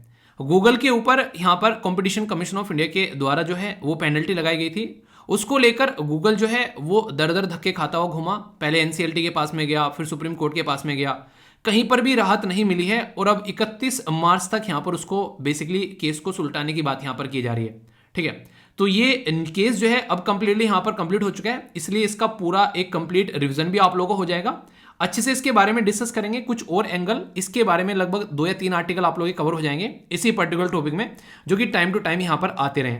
तो इसको समझने के बाद में ये पूरा केस आप लोगों के माइंड में क्लियर हो जाएगा कि क्यों ये केस निकल कर आया, कहाँ से ये केस चला, इंडिया में इसके बारे में क्या क्या इशू थे जिसके चलते यहाँ पर ये इसके ऊपर फाइन लगाया गया था गूगल के ऊपर। ठीक है, तो एक एक पॉइंट क्लियर करेंगे, रिवीजन भी आप लोगों को हो जाएगा। जैसे मैंने बोला है कुछ आर्टिकल मैंने डिस्कस किए थे, तो वो भी आप लोगों के माइंड में क्लैरिटी आ जाएगी। बहुत ही इंपॉर्टेंट टॉपिक है ये। बेसिकली ये आप लोग यहाँ पर गवर्नेंस के साथ भी कवर कर सकते हैं, और क्योंकि साइंस एंड टेक से रिलेटेड कुछ चीज़ें आ रही हैं यहाँ पर, टेक्नोलॉजी से रिलेटेड चीज़ें हैं, तो वहाँ पर भी क्वेश्चन आप लोगों से बन सकता है। ठीक है, गूगल की बदतमीजी के बारे में मैंने पहले भी आप लोगों से आर्टिकल डिस्कस किया था, तो वो भी रिवीजन हो जाएगा। और गूगल की बदतमीजी के बारे में ऐसा नहीं हमारे ही देश में बदतमीजी चल रही है, ऑल ओवर वर्ल्ड में गूगल की बदतमीजी आप लोगों को देखने को मिल रही है। तो why was Google shoe for its location tracking practice. आप लोगों ने अक्सर अपना फ़ोन देखा होगा, उसमें लोकेशन आप लोग ऑन करते हो और फिर ऑफ कर देते हो, पर आप लोग क्या पता लोकेशन ऑफ आप लोग तो कर देते हो पर लेकिन गूगल उसको ऑन रखता है। तो नवंबर 14 को गूगल को इसी पर्टिकुलर चीज़ को लेकर उसको बेसिकली एक 391 ये मिलियन का सेटलमेंट अभी यहाँ पर करना पड़ा, क्योंकि वो चीज़ों को ट्रेस कर रहा था ऑफ करने के बाद में भी। तो सामने वाले इंसान की प्राइवेसी को हनन किया जा रहा है, तो ऐसी चीज़ें यहाँ पर देखने को मिली। और 2014 से ऐसी हरकतें कई बार देखने को मिलती है, तो अभी इन्होंने उस चीज़ों के लिए इम्प्रूव किया है। पर लेकिन ये तो एक छोटी सी चीज़ हो गई, अभी हमारे देश में ऑल ओवर वर्ल्ड में ऐसी कई सारी चीज़ें देखने को मिलती हैं, तो इसके चलते कई सारी चीज़ें सामने निकल कर आई। तो इसके साथ में और भी कुछ आप लोगों को पता होना चाहिए, जो काफ़ी डिटेल में आप लोगों से डिस्कस करूंगा। तो एक तो ये आर्टिकल हो गया, ये तो छोटा एक आर्टिकल हो गया जिसमें हाँ ये सारी बातें चल रही हैं। अब यहाँ पर जो दूसरा है वो हमारे देश से रिलेटेड है, जो कि आप लोगों को पता होना चाहिए। ठीक है, तो इसलिए कहते हैं कि ज़्यादा जो इन चीज़ों के ऊपर डिपेंडेंट नहीं रहना चाहिए। ऐप वगैरह ये सारे पता नहीं क्या क्या बदतमीजी काटते हैं, तो ये सारी चीज़ें आप लोग अपनी प्राइवेसी अपने हाथ में रखो। सोशल मीडिया ऑनलाइन ये सारी चीज़ शेयर करने से बचो, वरना बहुत सारी दिक्कतें देखने को मिलती हैं। ओके, मेरा एक दोस्त था, तो वो पढ़ाई कर रहा था उस टाइम पर, काफ़ी पुरानी बात हो गई। एक छोटी सी स्टोरी है, 1 मिनट लूँगा इस आर्टिकल के साथ में, फिर आप लोगों को कनेक्ट करूँगा। हुआ क्या, उसके पापा ने बोला कि बेटा पढ़ाई कैसी चल रही है। तो नॉर्मली हम लोग क्या बोल देते हैं कि हाँ पापा पढ़ाई बहुत अच्छी चल रही है। तो भले ही पढ़ाई कितनी बुरी चल रही हो, साइड में रिलेशनशिप का इशू हो, रूममेट के साथ में कोई इशू है, हम लोग नॉर्मली घर वालों के साथ में शेयर नहीं करते हैं। ठीक है, हम लोग बोल देते हैं पढ़ाई बड़ी अच्छी चल रही है, तो घर वाले खुश होते हैं कि हाँ पढ़ाई बड़ी अच्छी चल रही है, और बोलकर हम लोग भी साइड में हट जाते हैं और घर वाले भी अपने काम में लग जाते हैं।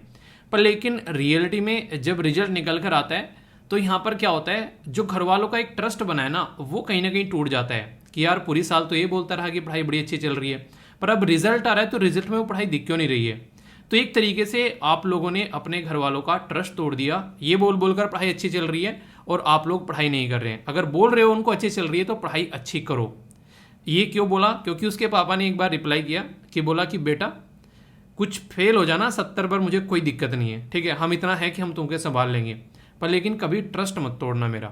क्योंकि ट्रस्ट एक ऐसी चीज़ होती है यार, ये बहुत ही महीन सा धागे के बराबर होती है। अगर किसी इंसान का आप लोग ब्रेक कर देना तो जुड़ना मुश्किल हो जाता है। तो ये आप लोग हमेशा ध्यान रखिएगा। तो ये क्या किया अभी हमारी कंट्री में, कंपटीशन कमीशन ऑफ इंडिया का ट्रस्ट तोड़ दिया है गूगल ने। गूगल ने कुछ ऐसी ट्रेड प्रैक्टिस की है जो कि हम लोगों ने एक्सपेक्ट नहीं की थी उससे।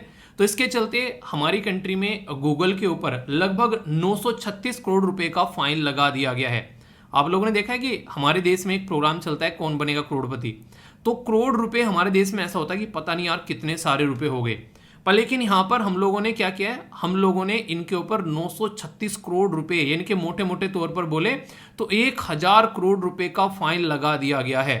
तो ये हमारी कंट्री में किसके द्वारा लगाया गया है? तो ये पेनल्टी लगाई गई है कंपटीशन कमीशन ऑफ इंडिया के द्वारा।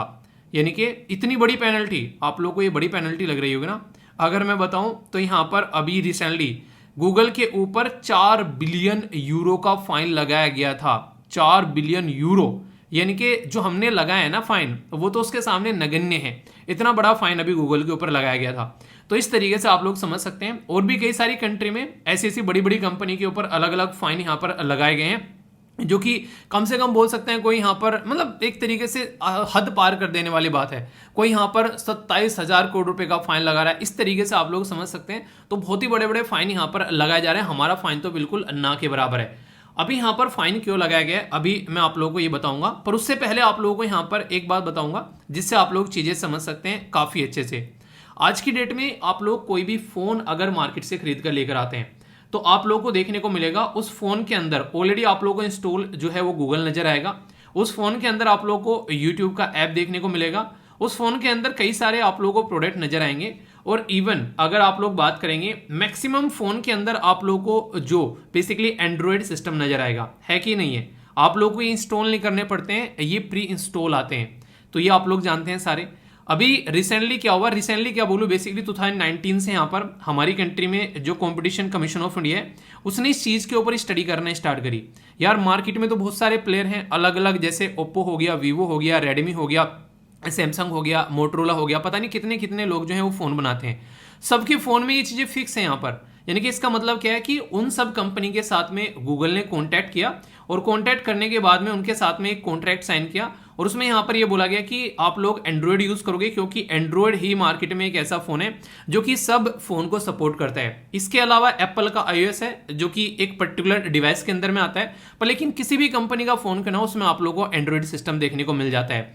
तो गूगल ने ये बोला कि हम तुमको एंड्रॉयड सिस्टम देंगे अपना यूज करने के लिए जब तुम हमारे कुछ ऐप जो है वो अपनी डिवाइस के अंदर में प्री इंस्टॉल करोगे। जैसे मैंने बताया अभी यहाँ पर आप लोग देखते हैं कि गूगल का सर्च इंजन हो गया, यूट्यूब हो गया, ये इस तरीके की जो चीजें हैं आप लोग को ऑलरेडी उसमें देखने को मिलेगी। तो ये क्या है, ये हो गया बेसिकली एक तरीका कॉन्टैक्ट करना कि भाई साहब उस फोन के अंदर में यही चीजें आप लोगों को देखने को मिलनी चाहिए। सर्च इंजन ऐसा थोड़ा ना मार्केट में गूगल ही है, और भी बहुत सारे सर्च इंजन है। जैसे पहले याहू चला करता था, बेचारे की भद पीट दी आज की डेट में। तो और भी बहुत सारे सर्च इंजन आज की डेट में आप लोगों को देखने को मिल जाते हैं। पर गूगल के जो प्रोडक्ट है, खासकर गूगल क्रोम आप लोग लगा लो, यूट्यूब को normally online video hosting platform यानी कि OVHP आप लोग बोलते हैं, OVHP, तो ये भी आप लोगों को उसमें प्री इंस्टॉल आप लोगों को यहाँ पर नजर आ जाता है। तो ये एक तरीके क्या हो गई, ये एक तरीके की अनफेयर ट्रेड प्रैक्टिस हो गई कि मार्केट में आप अकेले एक ऐसे प्लेयर हैं जो कि दूसरों को मार्केट में आने की आप लोग जगह दे ही नहीं रहे हैं। ये एकदम बोलने वाली बात नहीं है यहाँ पर, इसके ऊपर बाकायदा स्टडी की गई है कंपटीशन कमीशन ऑफ इंडिया के द्वारा। और जो वो स्टडी है उसकी जो रिपोर्ट है अभी सामने निकल कर आई, और उसके चलते इनके द्वारा बोला गया कि कंपटीशन कमीशन ऑफ इंडिया का जो सेक्शन 4 है वो इस तरीके का डोमिनेंस जो है वो एक्सेप्ट नहीं करता है हमारे देश के कानून के हिसाब से। यानी कि आप लोगों ने अपनी जो डोमिनेंट प्लेस है, पोजीशन है आप लोगों की, यानी कि जो आप लोगों की डीपी है, जो भी आप लोग डीपी चेंज करते रहते हैं तो जो भी आप लोगों की डीपी है तो वो एक तरीके से कहीं ना कहीं आप लोगों की डोमिनेंस क्रिएट कर रही है यहाँ पर, ऐसा आप लोग बोल सकते हो। तो कहने का मतलब क्या हो गया, कहने का मतलब ये हो गया कि तुमने अपनी डोमिनेंस का फायदा उठाया है। और ये आज पहली बार नहीं हो रहा है, ऑलरेडी यहाँ पर एप्पल ऑलरेडी यहाँ पर जो इसके ऊपर कई सारे केसेस और भी चल रहे हैं, जैसे कि इसके टीवी के ऊपर केस चल रहा है अभी यहाँ पर, मतलब एक तरीके से टीवी का जो स्मार्ट टीवी आता है उसके अंदर आप लोग देख लो, मतलब बहुत सारे ऐसे केसेस हैं जो कि यहाँ पर मार्केट में जो ये बड़े प्लेयर हैं ये अपना वर्चस्व जमाने के लिए ऐसी हरकतें करते हुए नजर आते हैं। गूगल प्ले स्टोर में किस ऐप को जो है ऊपर रैंकिंग देनी है, गूगल सर्च में कौन सी वेबसाइट जो है ऊपर सर्चिंग में आनी चाहिए, तो कई बार यहाँ पर पैसा लेकर भी हरकतें करते हैं और कई बार ये अपने खुद के प्रोडक्ट जो हैं वो वहां पर ऊपर रैंक कराते हुए नजर आते हैं। तो इसको एंटी कॉम्पिटिशन प्रैक्टिस बोलते हैं, जो कि गूगल काफी हद तक, गूगल क्या बहुत सारी बड़ी बड़ी कंपनी जो है वो मार्केट में टिकने के लिए ऐसी हरकतें आप लोगों को करती हुई यहां पर नजर आएंगी। और ये एक बार की बात नहीं है, ये पहले भी बहुत सारी ऐसी कंपनी ऐसी हरकतें कर चुकी हैं। तो इस तरीके से आप लोग समझ सकते हैं 2018 में भी लगभग 136 करोड़ का फाइन यहां पर लगाया गया था, क्योंकि जो सर्च इंजन है इंडियन मार्केट के अंदर में उसमें गूगल उल्टी सीधी हरकतें कर रहा था। तो ऐसा नहीं है कि अभी पहली बार गूगल के ऊपर स्मार्ट टीवी वाला केस मैंने आप लोगों को बता दिया, उसमें गूगल के ऊपर अभी केस चल रहा है एंटी ट्रस्ट का, यानी कि वहां पर भी इसके द्वारा ट्रस्ट ब्रेक किया है और अलग अलग जो यूरोपियन कंट्री है वहां पर ये हरकतें ऑलरेडी कर चुका है। तो हमारी कंट्री में अभी कंपटीशन कमीशन ऑफ इंडिया के द्वारा जो ये फाइन लगाया गया है प्ले स्टोर पर, जो गूगल का जो डोमिनेंस है उसका दुरुपयोग करता हुआ गूगल पाया गया है, तो इसको लेकर गूगल ने अभी जो सफाई दी है, तो उसके चलते गूगल क्या बोल रहे हैं, मतलब पिचई साहब क्या बोल रहे हैं, सुंदर पिचई साहब यहां पर ये बोल रहे हैं कि मार्केट में आप कैसे बोल सकते हैं कि हमारा कोई कॉम्पिटेटिव नहीं है। मार्केट में अगर आप लोग ध्यान से देखोगे तो एप्पल जो है वो हमारा कंपटीशन है, और एप्पल जो है अपने डिवाइस के अंदर जो निकाल कर लेकर आता है वो सारी चीजें अपनी ही इंस्टॉल करता है। आप उनको तो कुछ नहीं बोल रहे हो, अगर ध्यान से देखो तो एप्पल अपनी खुद की डिवाइस बनाता है, उसके अंदर वो चीजें इंस्टॉल करते हैं। मतलब तुम मार्केट के अंदर जितने भी फोन हो तुम उसमें सारी चीज सब जगह अपनी चीजें इंस्टॉल कर रहे हो, अबे तुम अपना बनाओ उसके अंदर इंस्टॉल करो तो समझ में आता है। तो यहां पर ये चीजें आप लोगों को देखने को मिलेगी। सबसे बड़ी बात क्या है, इन कंपनीज के खिलाफ जो है नॉर्मली कोई आवाज नहीं उठाता है, अब इन कंपनीज के खिलाफ आवाज उठ रही है, तो ये भी एक अप्रिशिएट करने वाली बात है। और अभी यूरोप के अंदर में एक काफी शानदार जो चीजें मुझे पर्सनली देखने को मिली, वहां पर वो अभी ऐसा कानून लेकर आ रहे हैं 2024 से कि ये सारी की सारी कंपनी जो है ये आप लोगों को एक जैसा जो चार्जर है वो प्रोवाइड कराएंगे, और उसमें उनको वहां पर बेसिकली उसको फॉलो करना ही करना पड़ेगा। अगर फॉलो नहीं करेंगे तो फिर यहां पर इनके ऊपर चार्जेस लगाए जाएंगे, ऐसा आप लोग बोल सकते हैं। तो ये अपने ही आप में काफी एक सही तरीका आप लोग बोल सकते हैं इनको हैंडल करने का। काफी इंपॉर्टेंट है, इसके बारे में कुछ बातें हैं जो यहां पर स्लाइड में भी आप लोगों के लिए प्रोवाइड करा दिए।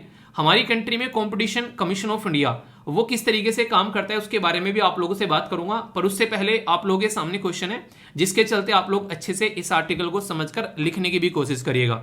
कोई भी माँ के पीठ से सीख के नहीं आता है, लिखना स्टार्ट करोगे तो लिखने लगोगे, वरना बाद में पछताओगे और फिर वो गाना याद आएगा, मुझे छोड़ के तुम जाओगे बड़ा पछताओगे। ठीक है, तो ये राइटिंग बोल रही है आप लोगों से, मुझे छोड़ के मत जाना वरना मेंस में पछताना पड़ेगा। ठीक है, तो बात की जा रही है कंपटीशन कमीशन ऑफ इंडिया यानी कि भारतीय प्रतिस्पर्धा आयोग के बारे में, जो कि आप लोग याद रखिएगा, ये छोटा सा प्यारा सा क्वेश्चन आप लोगों से बन सकता है। गूगल की पापा कंपनी कौन है? तो याद रखिएगा अल्फाबेट जो है वो गूगल की पापा कंपनी है, यानी कि गूगल अल्फाबेट का प्रोडक्ट है। गूगल हो गया, ये क्रोम हो गया, या फिर गूगल का सर्च इंजन हो गया, जो एंड्रॉयड ऐप सिस्टम हो गया, बहुत सारे ये सारे गूगल के ही प्रोडक्ट हैं जो कि गूगल ने खरीद रखे हैं। अक्सर मार्केट में छोटे छोटे प्लेयर को खरीदकर ये अपना जेब में रख लेते हैं ताकि कोई कंपटीशन न कर सके उनसे। ठीक है, तो कंपटीशन कमीशन ऑफ इंडिया के द्वारा इंपोज की गई है पेनल्टी, तो यहां पर किसके ऊपर? अल्फाबेट ऑन गूगल के ऊपर, कि वो एब्यूज कर रहा है, अब्यूज इट्स डोमिनेंट पोजीशन, जो मार्केट में इसका जो वर्चस्व बना हुआ है उसका वो दुरुपयोग कर रहा है। तो इस स्टेटमेंट को ध्यान में रखते हुए आप लोगों को फंक्शन डिस्कस करने यहां पर कंपटीशन कमीशन ऑफ इंडिया के कि वो किस तरीके से अपना रोल प्ले करता है। तो ये बड़ा ही प्यारा सा क्वेश्चन है, इसको आप लोग प्रैक्टिस करने की कोशिश करिएगा।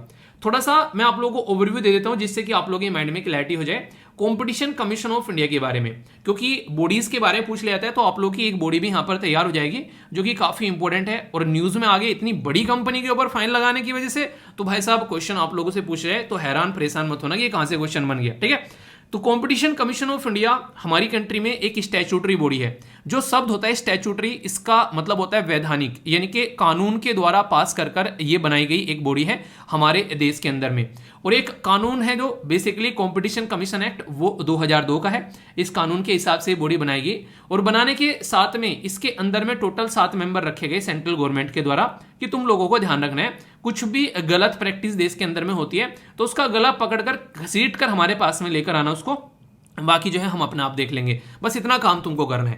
कंपटीशन कमीशन बोला ठीक है भाई साहब, जो हुक्म मेरे आका, तो ये हो गया स्टार्ट। तो इसने अपना काम करना स्टार्ट कर दिया। तो ये मेनली 4 चीज़ों पर फोकस देता है, यानी कि ये 4 चीज़ अगर इसके हाथ में आ जाती है तो भाई साहब ये आग बबूला हो जाता है, सामने वाले को पटक पटक कर मारता है। जैसे कि एक तो सबसे बड़ी बात यहाँ पर इसको ये लगता है कि कोई भी अगर एलिमिनेट करने की कोशिश करता है कंपटीशन को, तो भाई साहब ये आग बबूला हो जाता है, रेड हो जाता है एकदम, ठीक है। तो यहाँ पर एलिमिनेट करना प्रैक्टिस एक तरीके से एडवर्स इंपैक्ट डालती है कंपटीशन पर। तो मार्केट में प्लेयर होने चाहिए। आप लोग देखते हैं मार्केट में जियो है, एयरटेल है, कंपटीशन लगा रहता है, बीएसएनएल आ रहा है बेचारा रुक रुक कर बार बार ऊपर निकल कर, तो वो है एक तरीके से वोडाफोन एयरटेल वाला सिस्टम, ये वोडाफोन आइडिया वाला सिस्टम। तो कहीं ना कहीं थोड़ा बहुत कंपटीशन बना हुआ है। सोचो अगर मार्केट में से गायब हो जाए तो क्या करेगा जियो? जियो आपका जीना हराम कर देगा, कसम से बता रहा हूँ, ठीक है। आप लोग खुद देख लीजिए, जब फ्री में चल रहा था अभी उसका प्राइस बढ़ के क्या होता जा रहा है। और ये इस तरीके से चलता है, पहले इस तरीके से और फिर सिस्टम ऐसा आप लोगों को नजर आता है, ठीक है। आगे चलते हैं यहाँ पर। नेक्स्ट यहाँ पर प्रमोट एंड सस्टेन करना कंपटीशन। एक तो जो एलिमिनेट करता है उसको रोकना है, दूसरा कंपटीशन को बनाए रखने का भी काम यही करता है कि अगर कोई ऐसी हरकतें कर रहा है उसको निकल कर फेंको बाहर। और ये सीधा सीधा किसके फेवर में जाता है? ये जाता है कंज्यूमर। कंज्यूमर यानी कि मेरे और आपके जैसे लोग जो कि इसको यूज करते हैं, कंज्यूम करते हैं, एक तरीके से उपभोक्ता आप लोग बोल सकते हैं हिंदी में। तो प्रतिस्पर्धा बनाए रखने के लिए, कंपटीशन बनाए रखने के लिए, तो यहाँ पर कंज्यूमर यानी कि उपभोक्ता के हितों की रक्षा यानी कि इंटरेस्ट को प्रोटेक्ट करता हुआ यहाँ पर ये नजर आता है, ठीक है। और इसी के साथ में यहां पर ये काफी इंटरेस्टिंग है, ये इंश्योर करता है freedom of trade in the market. तो ये काफी इंपॉर्टेंट है यहां पर, जो कि जरूरी भी है। और इसके ऊपर तो आप लोग एक स्टार भी लगा सकते हैं। ऐसा क्यों बोला मैंने वो अभी आप लोगों को समझाऊंगा। आप लोग अगर संविधान के अंदर में आप लोग जाओगे तो पार्ट 3 आप लोगों को फंडामेंटल राइट यानी कि जो मूल अधिकार हैं वो आप लोगों को देखने को मिलते हैं, आर्टिकल 12 से लेके आर्टिकल 35 तक का। इसके अंदर में एक आर्टिकल है आर्टिकल 19। आर्टिकल 19 के अंदर जब आप लोग जाकर झांकोगे तो आप लोगों को यहां पर नजर आएगा टू प्रैक्टिस एंड प्रोफेशन। एक तरीके से अपना जो काम करना कोई चाहता है तो उसमें टू कैरी कोई भी ऑक्यूपेशन, कोई भी ट्रेड, कोई भी बिजनेस आप लोग वहां पर कर सकते हैं। तो बिजनेस इंसान कब करेगा? जब वहां पर वो टिक पाएगा। तो यानी कि अगर किसी को बिजनेस करने के लिए यहां पर मार्केट में कोई एक तरीके से टिकने नहीं दे रहा है तो इनडायरेक्ट वे में उसके फंडामेंटल राइट का भी हनन यहां पर हो रहा है। और अगर आप लोगों के फंडामेंटल राइट का हनन होता है तो डायरेक्ट आप लोग कोर्ट में जा सकते हैं। अनुच्छेद 32 के हिसाब से आप लोगों वहां पर कार्यवाही आप लोगों के लिए वहां पर की जाएगी। तो यहां पर ये क्या कर रहे हैं, ये अगर कोई ऐसी हरकतें करता है कि आप लोग की जो फ्रीडम है ट्रेड करने की उसको रोकता है, तो वो यहां पर आप लोगों को ध्यान रखना है। तो ये कंपटीशन कमीशन ऑफ इंडिया आप लोगों के व्यापार करने के लिए आप लोगों की जो प्रैक्टिस होती है कंपटीशन की, उसको भी मेंटेन रखने का काम करता है। सस्टेन रहना चाहिए कंपटीशन, प्रोटेक्ट होना चाहिए कंज्यूमर यानी कि उपभोक्ता का इंटरेस्ट। इसी के साथ में अपना ओपिनियन भी, give opinion on the competition issue की बताता रहता है, ऐसे ऐसे करते रहो, उसको सपोर्ट करता है और कोई भी गलत प्रैक्टिस को रोकता है। तो ये सारे काम कौन करता है? ये कंपटीशन कमीशन ऑफ इंडिया हमारा करता हुआ नजर आता है। इंटरेस्टिंग क्वेश्चन है। इतना सुनने के बाद में इस क्वेश्चन का आंसर आप लोग आसानी से कर पाओगे। और इस क्वेश्चन का आंसर के साथ में कुछ बेसिक इन्फॉर्मेशन भी एक्स्ट्रा मैं आप लोगों को बताऊंगा, वो भी आप लोगों को याद रखना है क्योंकि वहां से भी क्वेश्चन बन चुका है। इसका आंसर जब एक्सप्लेन करूंगा ना तो तब मैं आप लोगों को बताऊंगा। तब तक आप लोग वीडियो को पॉज कर अपना कौन बनेगा करोड़पति खेल लो, ठीक है। यानी कि तब तक आप लोग इस क्वेश्चन का आंसर दो, फिर उसके बाद में मैं आप लोगों को चीजें एक्सप्लेन करूंगा। बोला गया यहाँ पर कंपटीशन कमीशन ऑफ इंडिया यानी कि भारतीय प्रतिस्पर्धा आयोग के बारे में कौन सी स्टेटमेंट करेक्ट है। पहले ये पढ़ लिया करो, करेक्ट पूछा जा रहा है, इनकरेक्ट कई बार गलतियां हो जाती हैं, ठीक है, और गलतियां नहीं करनी होती है, ओके। तो यहाँ पर बोला गया कि एक स्टैच्यूटरी यानी कि वैधानिक बॉडी है यहाँ पर, जो कि एक कानून लाया गया 2002 में, उसके हिसाब से बनाई गई। ये फ्रीडम ऑफ ट्रेड के बारे में बात करता है मार्केट में, और जो लोगों यानी कि उपभोक्ताओं का इंटरेस्ट भी प्रोटेक्ट करता है। तो सही आंसर क्या है? ए में बोला गया है 1 2, बी में बोला गया है 2 3, सी में बोला गया है 1 3 और डी में बोला गया है 1 2 एंड 3। तो सही आंसर क्या होगा? A B C F D. इसका आंसर आप लोग बताइए, फिर मैं आप लोगों को अच्छे से एक्सप्लेन करता हूँ। दे लिया आंसर? वीडियो को पॉज कर आंसर दे लिया करो, ठीक है। और चीटिंग नहीं करनी है, ठीक है। मैं ट्रस्ट करता हूँ आप लोगों के ऊपर कि आप लोग चीटिंग नहीं करते हो और नहीं करोगे, ठीक है। अब बात करते हैं आंसर की। आंसर यहां पर डी है, यानी कि सारी की सारी स्टेटमेंट बिल्कुल सही है। जो ये चक्री अभी मैंने घुमाई थी आप लोगों के सामने, ये सारे इस चक्री से पॉइंट आप लोगों को देखने को मिल जाते हैं। एक पॉइंट आप लोगों को एक्स्ट्रा बताता हूं। यहां पर आप लोगों को मैंने बताया अभी कंपटीशन कमीशन ऑफ इंडिया 2002 में आया, तो ये स्टैट्यूटरी बॉडी बन गई यहां पर। तो यहां पर आप लोगों को एक पर्टिकुलर ट्रिब्यूनल यहां पर देखने को मिलता था, जिसको कंपटीशन अपलेट ट्रिब्यूनल बोला करते थे। पर लेकिन कंपटीशन अपलेट ट्रिब्यूनल बनाया गया था ये इस पर्टिकुलर कानून से। अभी रिसेंटली उसको रिप्लेस करके आप लोगों को देखने को मिलेगा नेशनल कंपनी जो यहां पर लो अपलेट ट्रिब्यूनल। अब ये आप लोगों के सामने आ चुका है 2017 से, ठीक है। ट्रिब्यूनल क्या होता है? ट्रिब्यूनल एक तरीका कोर्ट होता है जहां पर मैटर जो है वो फटाफट सुने जाते हैं, झट मंगनी फट बिहा वाली बात होती है। जो मैटर कोर्ट में फॉलो किए जाते हैं उस तरीके से यहां पर मैटर फॉलो नहीं किए जाते हैं। यहां पर ऐसा रहता है कि बस आप लोग चीजों को अच्छे से एक तरीके से सोल्यूशन प्रोवाइड करा दो, कोर्ट वाला प्रोसीजर यहां पर फॉलो नहीं किया जाता है। तो इसलिए यहां पर जो मैटर के जो सोल्यूशन है वो थोड़े जल्दी निकल जाते हैं, तो इसकी वजह से यहां पर ये काफी इंपॉर्टेंट होता है। ठीक है, तो पूरा आर्टिकल अच्छे से देख लिया। तो पीआईबी के द्वारा भी कवर किया गया था यहाँ पर, ये इंडियन एक्सप्रेस के अंदर भी, हिंदू के अंदर भी इसके ऊपर कई सारे आर्टिकल छपे गए। तो पूरा एक जिस्ट क्या है वो आप लोगों को बता दिया, अब कोई कंफ्यूजन नहीं होना चाहिए। तो न्यूज क्या थी वो बता दिया, एक ऑर्गेनाइजेशन के बारे में बात कर ली बैकग्राउंड में, जो कि कॉम्पिटिशन कमीशन ऑफ इंडिया। इसी के साथ में आप लोगों के सामने यहाँ पर ये चीजें हैं जो कि आप लोग यहाँ पर समझ सकते हैं कि लिखने के लिए आ जाए, एक क्वेश्चन भी हो गया और आंसर राइटिंग भी हो गया। तो इस तरीके से टॉपिक तैयार करो। और एक छोटी सी और बात आप लोग यहाँ पर, कुछ आर्टिकल जैसे कि यहाँ पर आप लोग देखोगे, आप लोगों को हिंदी में भी अभी मिलने स्टार्ट हो चुके हैं अगर आप लोग हिंदी की तैयारी कर रहे हो। ठीक है, तो ये आराम आराम से आप लोग ये सारे आर्टिकल हिंदी में मिलने स्टार्ट हो जाएंगे। जैसे जैसे आप लोग देखते रहो, थोड़ा सा टाइम देना, चीजें आराम आराम से सारी इंप्लीमेंट हो जाएगी। तो हिंदी और इंग्लिश वाले दोनों जो भी एसएलवी फैमिली मेंबर हैं उनके लिए थोड़ा सा एफर्ट डाला जा रहा है, जिससे कि आप लोग इसको अच्छे से एंजॉय कर सको। ठीक है, आई होप कि आप लोग इसको अच्छे से एंजॉय करोगे। कोई भी डाउट हो तो बता देना और फीडबैक जरूर दे दिया करो। आप लोग वीडियो पे लाइक डिसलाइक करके बता सकते हो, कहीं अच्छा लग रहा है बुरा लग रहा है, और अच्छा लगता है तो प्यार बांटने से बढ़ता है, तो प्यार जरूर दिखाया करो आप लोग अपना। ठीक है, बाकी डाउट जरूर पूछा करो, डाउट लेकर गए तो फिर क्या ही यहां पर पढ़कर गए, तो डाउट लेकर नहीं जाना है। ठीक है दोस्तों, जहां भी शब्द स्किल आप लोगों को देखने को मिलता है, ये बड़ा ही प्यारा शब्द है अपने आप में, जो पर्सनली मुझे काफी अच्छा लगता है। रीजन क्या है? रीजन यहां पर यह है कि इसको कभी भी किसी भी टाइम जिंदगी में आप लोग सीख सकते हो। स्किल कोई ऐसा नहीं है कि पैदा हुआ वो स्किल के साथ में पैदा हुआ। ठीक है, स्किल इंसान जो है इस दुनिया में आके सीखता है कि हाँ उसने जो है पढ़ना सीख लिया, उसने लिखना सीख लिया, ठीक है, उसने एक मैकेनिक्स बन गया तो वो अपनी स्किल उसने सुधार ली। तो हर एक इंसान की कोई ना कोई स्किल होती है किसी काम को करने की, तो स्किल को आप लोग सीख सकते हो, इसको आप लोग अच्छे से अपनी लाइफ में उतार सकते हो। तो इसी से रिलेटेड यहाँ पर ये टॉपिक है, इसके बारे में मैं आप लोगों से बातें करूंगा। और बात की जा रही है यहाँ पर ग्रामीण उद्यमी प्रोग्राम के बारे में। ये जो प्रोग्राम है, ये सबसे पहले तो आप लोग समझ सकते हैं, जब स्किल के बारे में बात की जा रही है तो कौन सी मिनिस्ट्री होगी? तो ministry of skill development and entrepreneurship जो है उसके द्वारा लगभग 200 ट्राइबल वुमेन को ग्रामीण उद्यमी प्रोग्राम के तहत यहाँ पर ट्रेन किया गया है। ये जो प्रोग्राम है ये कहीं ना कहीं स्किल प्रोवाइड कराता है यहाँ पर एक तरीके से ट्राइबल कम्युनिटी के लिए, ताकि उनको सस्टेनेबल डेवलपमेंट में इंक्लूड करके चला जा सके। तो इसके चलते यहाँ पर जो इनको ट्रेनिंग दी जाती है और उसके बाद में फिर यहाँ पर जो ये प्रोग्राम है यहाँ पर आप लोग ऐसा बोल सकते हैं कि उनको एम्प्लॉयमेंट की अपॉर्चुनिटी मिल जाती है। देखिए फायदा क्या होता है, अगर किसी इंसान को पर्टिकुलर स्किल मिल गई तो फिर वो आगे चलकर काम कर सकता है। ठीक है, तो कहीं ना कहीं आप लोग यहाँ पर बोल सकते हैं कि एक इंसान को काम करने योग्य बना दिया उसको पर्टिकुलर स्किल देकर यहाँ पर। ठीक है, तो इसमें यहाँ पर संसदीय स्कूल ये परियोजना है यहाँ पर, जो कि आप लोग यहाँ पर समझ सकते हैं एसएसपी प्रोग्राम है यहाँ पर, जिसके तहत यहाँ पर ये चीजें देखने को मिलती है। ये जो एसएसपी प्रोग्राम है इसमें जो खासकर एक्सपेंड किया गया रूरल और लोकल इकोनॉमी को एक्सपेंड करेगा। जैसे जैसे यहाँ पर चीजें सिखाई जाएंगी, एम्प्लॉयमेंट की अपॉर्चुनिटी यानी कि लोगों को रोजगार के अवसर प्रोवाइड कराएगा। माइग्रेंट लोग जो कि एक एरिया से दूसरे एरिया में जाते हैं, यहाँ पर कई सारे अपॉर्चुनिटी की वजह से उनको लोकल एरिया में ही अपॉर्चुनिटी मिल जाएगी। और इसी के साथ में इनको इस्तेमाल कर प्राकृतिक जो संसाधन है, जिनके जो नेचुरल रिसोर्सेज हैं, उनको भी हम लोग कंजर्व कर सकते हैं और सही तरीके से लेकर चल सकते हैं। तो स्किल डेवलपमेंट का लोकल एरिया में कुछ ऐसा इंपैक्ट आप लोगों को यहाँ पर देखने को मिलता है। तो ग्रामीण उद्यमी प्रोग्राम के बारे में अगर कोई क्वेश्चन आप लोगों से पूछ ले तो कंफ्यूजन नहीं होना चाहिए, है कि नहीं? तो ऐसे टॉपिक आप लोगों से बड़ी फ्रीक्वेंटली पूछ ले आते हैं। छोटा सा टॉपिक है पर लेकिन इंपॉर्टेंट है, डायरेक्ट क्वेश्चन आप लोगों के लिए बनता है यहाँ से। ओके दोस्तों, इलेक्शन हमारे देश में एक बिल्कुल त्योहार की तरीके से होते हैं, पर लेकिन जब भी इलेक्शन आते हैं उस टाइम पर हमारा सारा सिस्टम जो है बहुत ज़्यादा बिजी हो जाता है कि कैसे इलेक्शन को कंडक्ट कराना है। इसी बीच में एक काफ़ी इंपॉर्टेंट जो एक इवेंट स्टार्ट होता है वो बोलते हैं इलेक्ट्रोल बॉन्ड को खरीदने की एक तरीके से प्रक्रिया। इलेक्ट्रोल बॉन्ड क्या रहता है? ये एक तरीका चंदा रहता है कि हाँ कोई पॉलिटिकल पार्टी जो है जो कि आप लोगों को पसंद है और आप लोगों को लग रहा है ये पॉलिटिकल पार्टी बहुत ही अच्छी है, देश के हित में काम कर रही है, उसको आप लोगों को चंदा देना होता है। पर लेकिन डायरेक्टली आप लोग उसके अकाउंट में ऐसे ही चंदा नहीं दे सकते, आप लोगों को उसके लिए बॉन्ड खरीदना पड़ेगा। क्या है ये बॉन्ड? ये एक तरीका टोकन होता है जो कि आप लोग जाकर एसबीआई से खरीदते हैं और ओनली एसबीआई के अंदर ही यहाँ पर ये मिलता है, स्टेट बैंक ऑफ इंडिया के।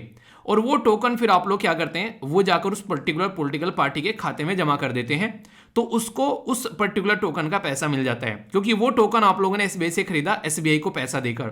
तो ये पूरी प्रक्रिया चलती है। यानी कि आप लोग ऐसा बोल सकते हैं कि ये जो पैसा है ये काफी हद तक डिसाइड करता है कि किस पॉलिटिकल पार्टी का क्या भविष्य रहने वाला है, क्योंकि जितना पैसा मिलेगा उतने ही लार्ज स्केल पर वो अपनी जिंदगी को एक तरीके से आगे लेकर चल पाएगी पॉलिटिकल पार्टी। तो अभी रिसेंटली जो इलेक्ट्रोल बॉन्ड है उनको बेचने की प्रक्रिया यहाँ पर स्टार्ट हो गई है। और सबसे इंपॉर्टेंट बात यहाँ पर यह है कि ये अब की बार जो स्टार्ट किया जा रहा है, ये जो पूरा प्रोसीजर, इससे पहले यहाँ पर 22 बार हो चुका है। यानी कि बॉन्ड जो है अब से पहले 22 बार बेचे जा चुके हैं, जब से इलेक्ट्रोल बॉन्ड जो है वो अनाउंस किए गए थे। पता है किसके द्वारा? नितिन गडकरी जी के द्वारा।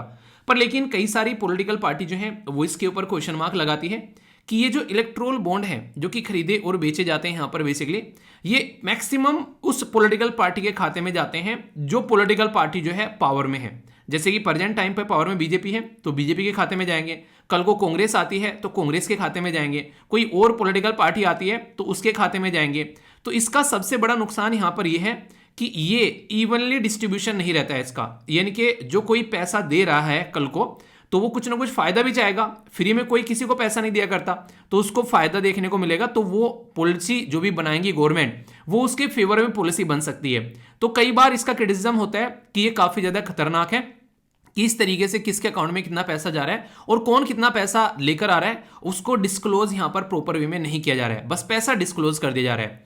तो इसलिए इसके ऊपर क्वेश्चन मार्क बच चुके हैं कई बार, और ये कोर्ट के अंदर भी ये मैटर पड़ा हुआ है। इवन कई सारे जो यहाँ पर हमारी कंट्री के जो लीडर हैं उन्होंने तो ये बोला कि इसका मैटर का बेसिकली सुनवाई जल्दी होना चाहिए, पर लेकिन अभी ये देखते हैं आगे कैसे इसकी सुनवाई होगी आने वाले टाइम में। पर बेसिक चीजें ये याद रखिएगा कि अभी 25वीं बार यहाँ पर इसको बेचा जा रहा है। मैंने 22 बोला था क्या? 25वीं बार, इससे पहले 24वीं बार बेचा जा चुके हैं। 15 दिनों के लिए वैलिड रहता है। जैसे कि कोई टोकन आप लोगों ने खरीद लिया कि हाँ 15 दिनों के लिए वैलिड है, इसके बाद में इसकी वैलिडिटी खत्म। तो सिटीजन ऑफ इंडिया या फिर कोई भी जो हमारे देश की कंपनी है जो कि देश के अंदर में एक तरीके से स्टेब्लिश है वो खरीद सकते हैं। बाहर वाला क्यों नहीं खरीद सकता? सोचो एक मिनट के लिए, चाइना की कोई कंपनी है, उसने जो है दुनिया भर के बॉन्ड खरीद लिए और किसी पॉलिटिकल पार्टी को भर भर के पैसा दे दिया, तो कल को चलकर वो पॉलिटिकल पार्टी जीत कर बैठ गई, तो पता चला सब घरों में सबके एक तरीके से एक घरों में या फिर हर जगह आप लोगों को चाइनीज माल देखने को मिल रहा है। ठीक है, हर घर में चाइनीज खिलौने, हर घर में चाइनीज लाइट, हर घर में चाइनीज टीवी, चाइनीज मोबाइल, मतलब चाइना चाइना हो जाएगा हर जगह। क्यों? क्योंकि पॉलिटिकल पार्टी जीतकर चाइना के पैसे से आई है। तो कोई बाहर की कंट्री भी किसी कंपनी किसी पर्टिकुलर कंट्री को कैप्चर कर सकती है इस पर्टिकुलर सिस्टम में। तो ईस्ट इंडिया कंपनी वाला नया फंडा हो जाएगा यहाँ पर तो इसलिए अपने ही देश के लोगों के हाथ में ये पावर दी गई है। आप लोग ये बोल सकते हैं किसी के थ्रू करा सकते हैं, हाँ कराया जा सकता है, पर लेकिन हर चीज को चेक किया जाता है। ऐसे नहीं कि किसी को किसी भी तरीके से कहीं से भी कुछ भी पैसा दे दिया जाएगा, एक सिस्टम के थ्रू आएगा ना वो पैसा।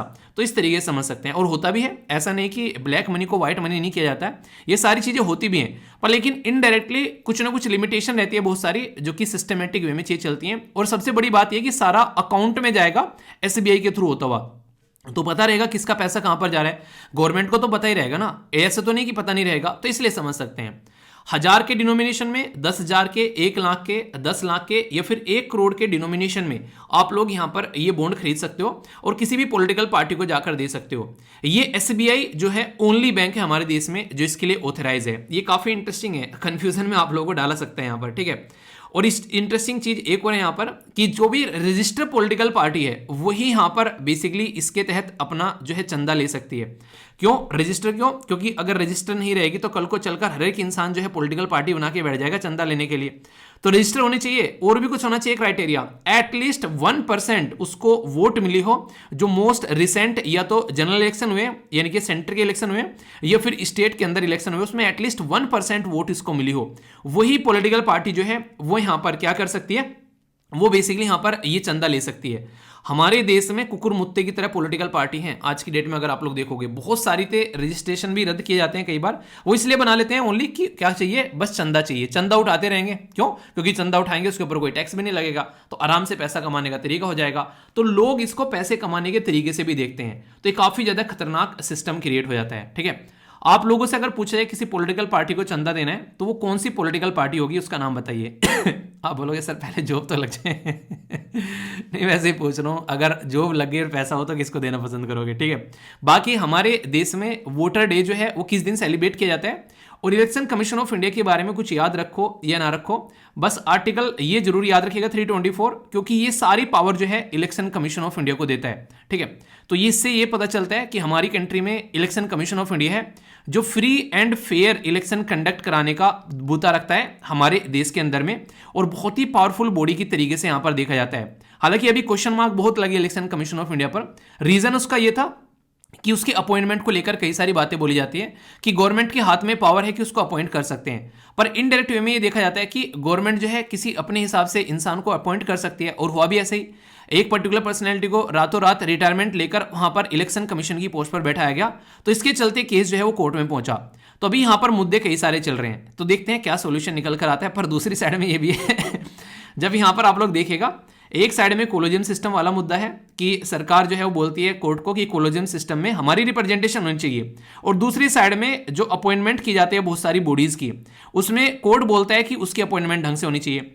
तो दोनों का ये मुद्दा है कि तुम बोलते हो कि अपॉइंटमेंट हमारे एरिया में, तो आगे तुम बार बार बोल देते हो ऐसा करना चाहिए, पर तुम खुद ऐसे सिस्टम को लिए बैठे हो जो कि संविधान में नहीं है, तो उसका क्या किया जाए। तो बहुत सारे ऐसे इश्यूज हैं जो कि सुलझी अनसुलझी पहेली है, तो देखते हैं कब तक सुलझती है, पर माइंड में रखिएगा क्लियर, क्योंकि ये चीजें टाइम टू टाइम न्यूज में आती रहती हैं। ठीक है, ये बेसिक इंफॉर्मेशन है, कंफ्यूजन नहीं होना चाहिए। ये काफी इंटरेस्टिंग टॉपिक है, छोटा सा है पर लेकिन इंपॉर्टेंट टॉपिक है, जिसके बारे में आप लोगों को पता होना चाहिए, और खासकर हमारे देश में माइनॉरिटी कम्युनिटी के बारे में आप लोगों को पता होना चाहिए। इशू क्या है उसके बारे में अभी आप लोगों से बात करूंगा। पहले इंपॉर्टेंस क्या है इस टॉपिक की वो आप लोगों को बताता हूं। आप लोग जब संविधान के अंदर आप लोग जाते हो, तो संविधान के अंदर जाकर जब आप लोग झांकोगे तो आप लोगों को यहाँ पर पार्ट 3 दिखाई देगा, जिसमें फंडामेंटल राइट हैं आप लोग के आर्टिकल 12 से लेके आर्टिकल 35 तक, जिनको आप लोग हिंदी में मूल अधिकार ही बोलते हो। ये जो मूल अधिकार हैं इसके अंदर बहुत कुछ है वैसे तो, पर लेकिन मेरा आज जो फोकस है सीधा वो है यहाँ पर। ये बोलते हैं basically cultural and educational right. तो 2 आर्टिकल में यहाँ पर दे रखे हैं, ये आर्टिकल 29 और आर्टिकल 30। तो ये जो 2 आर्टिकल हैं ये फोकस करते हैं हमारे देश में माइनॉरिटीज के बारे में।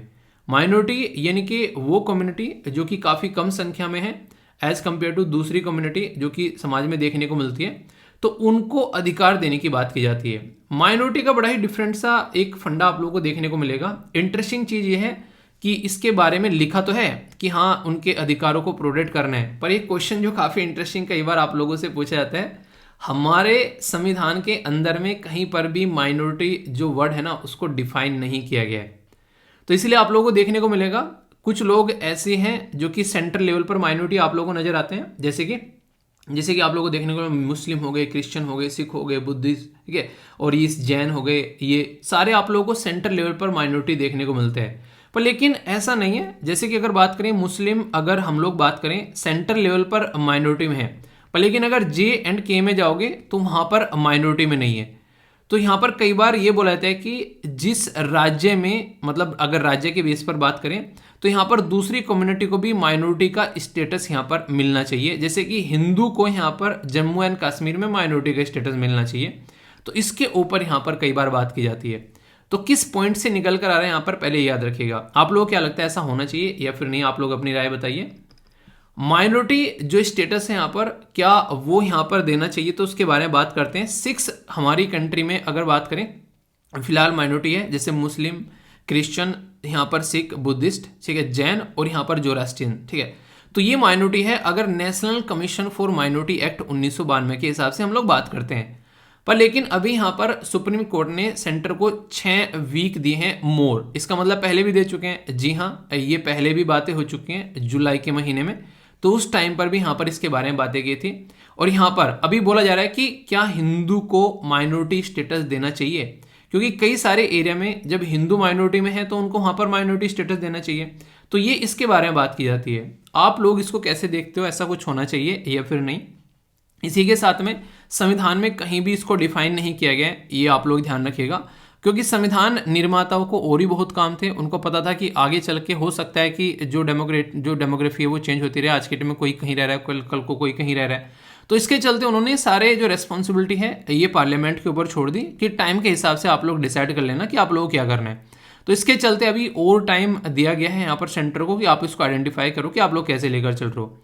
तो सुप्रीम कोर्ट जो है उसके द्वारा रिफ्यूज कर दिया गया एंटरटेन करने से। अभी जो इसके अंदर में एक जो नहीं माइनॉरिटी को लेकर डिस्ट्रिक्ट वाइज बात की जा रही थी, मैंने तो अभी स्टेट का उदाहरण दिया जम्मू एंड कश्मीर का, यहाँ पर बोला कि डिस्ट्रिक्ट वाइज माइनॉरिटी हम लोग को लाना चाहिए कि एक डिस्ट्रिक्ट में मान लीजिए मुस्लिम कम्युनिटी जो है वो कम है, हिंदू कम्युनिटी ज़्यादा है, तो वहाँ पर डिस्ट्रिक्ट में मुस्लिम का माइनॉरिटी बता दो।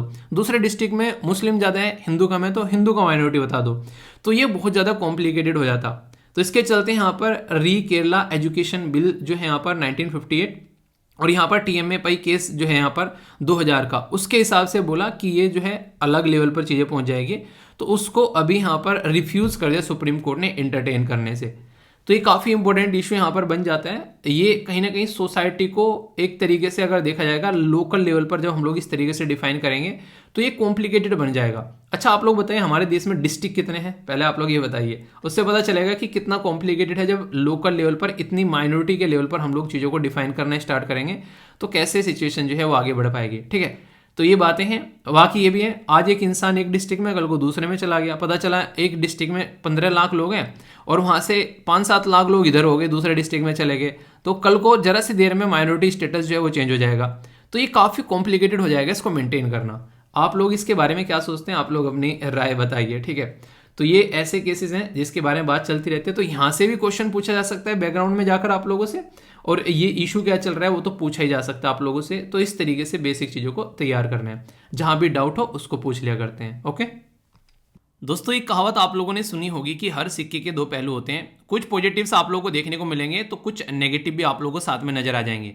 पर लेकिन जिस चीज़ का फायदा है उसका नुकसान है, ये आप लोगों को अगर समझ में नहीं आया तो वो आप लोगों को बहुत ज़्यादा नुकसान पहुंचाएगी। जैसे इसे ऐसी एक चीज़ मोबाइल है, ये इतनी बेहतरीन चीज़ है कि शायद ही कोई ऐसी डिवाइस दुनिया में बनी होगी कि जो इतने सारे काम आप लोग ही कर सकती है। ये आप लोगों के लिए कंप्यूटर बन चुका है, अलार्म बन चुका है, इससे फ़ोन आप लोग करते हैं, इसी में गेम आप लोग खेलते हैं, इसी से आप लोग अपने कैलेंडर वगैरह आप लोग सेट कर लेते हैं, इसी में कैलकुलेटर का काम करते हैं, इसी को कंपास के काम के तरीके से आप लोग यूज़ कर लेते हैं, इसी से आप लोग डेटा इकट्ठा करते हैं, अपना फोटो वगैरह खींच के कैमरे का काम करता है, वीडियो बनाने के लिए आप लोग ये एक तरीके से वीडियो रिकॉर्डर का काम कर देता है, ऑडियो रिकॉर्ड आप लोग इससे की जा सकती है, मैसेज सेंड आप लोग कर सकते हैं, क्या नहीं मोबाइल से कर सकते हैं। पर लेकिन यही मोबाइल आज के डेट में इंसानों के लिए एक सरदर्द बना हुआ है। इसको टैकल कैसे करना है इसलिए इंसान सीख रहा है।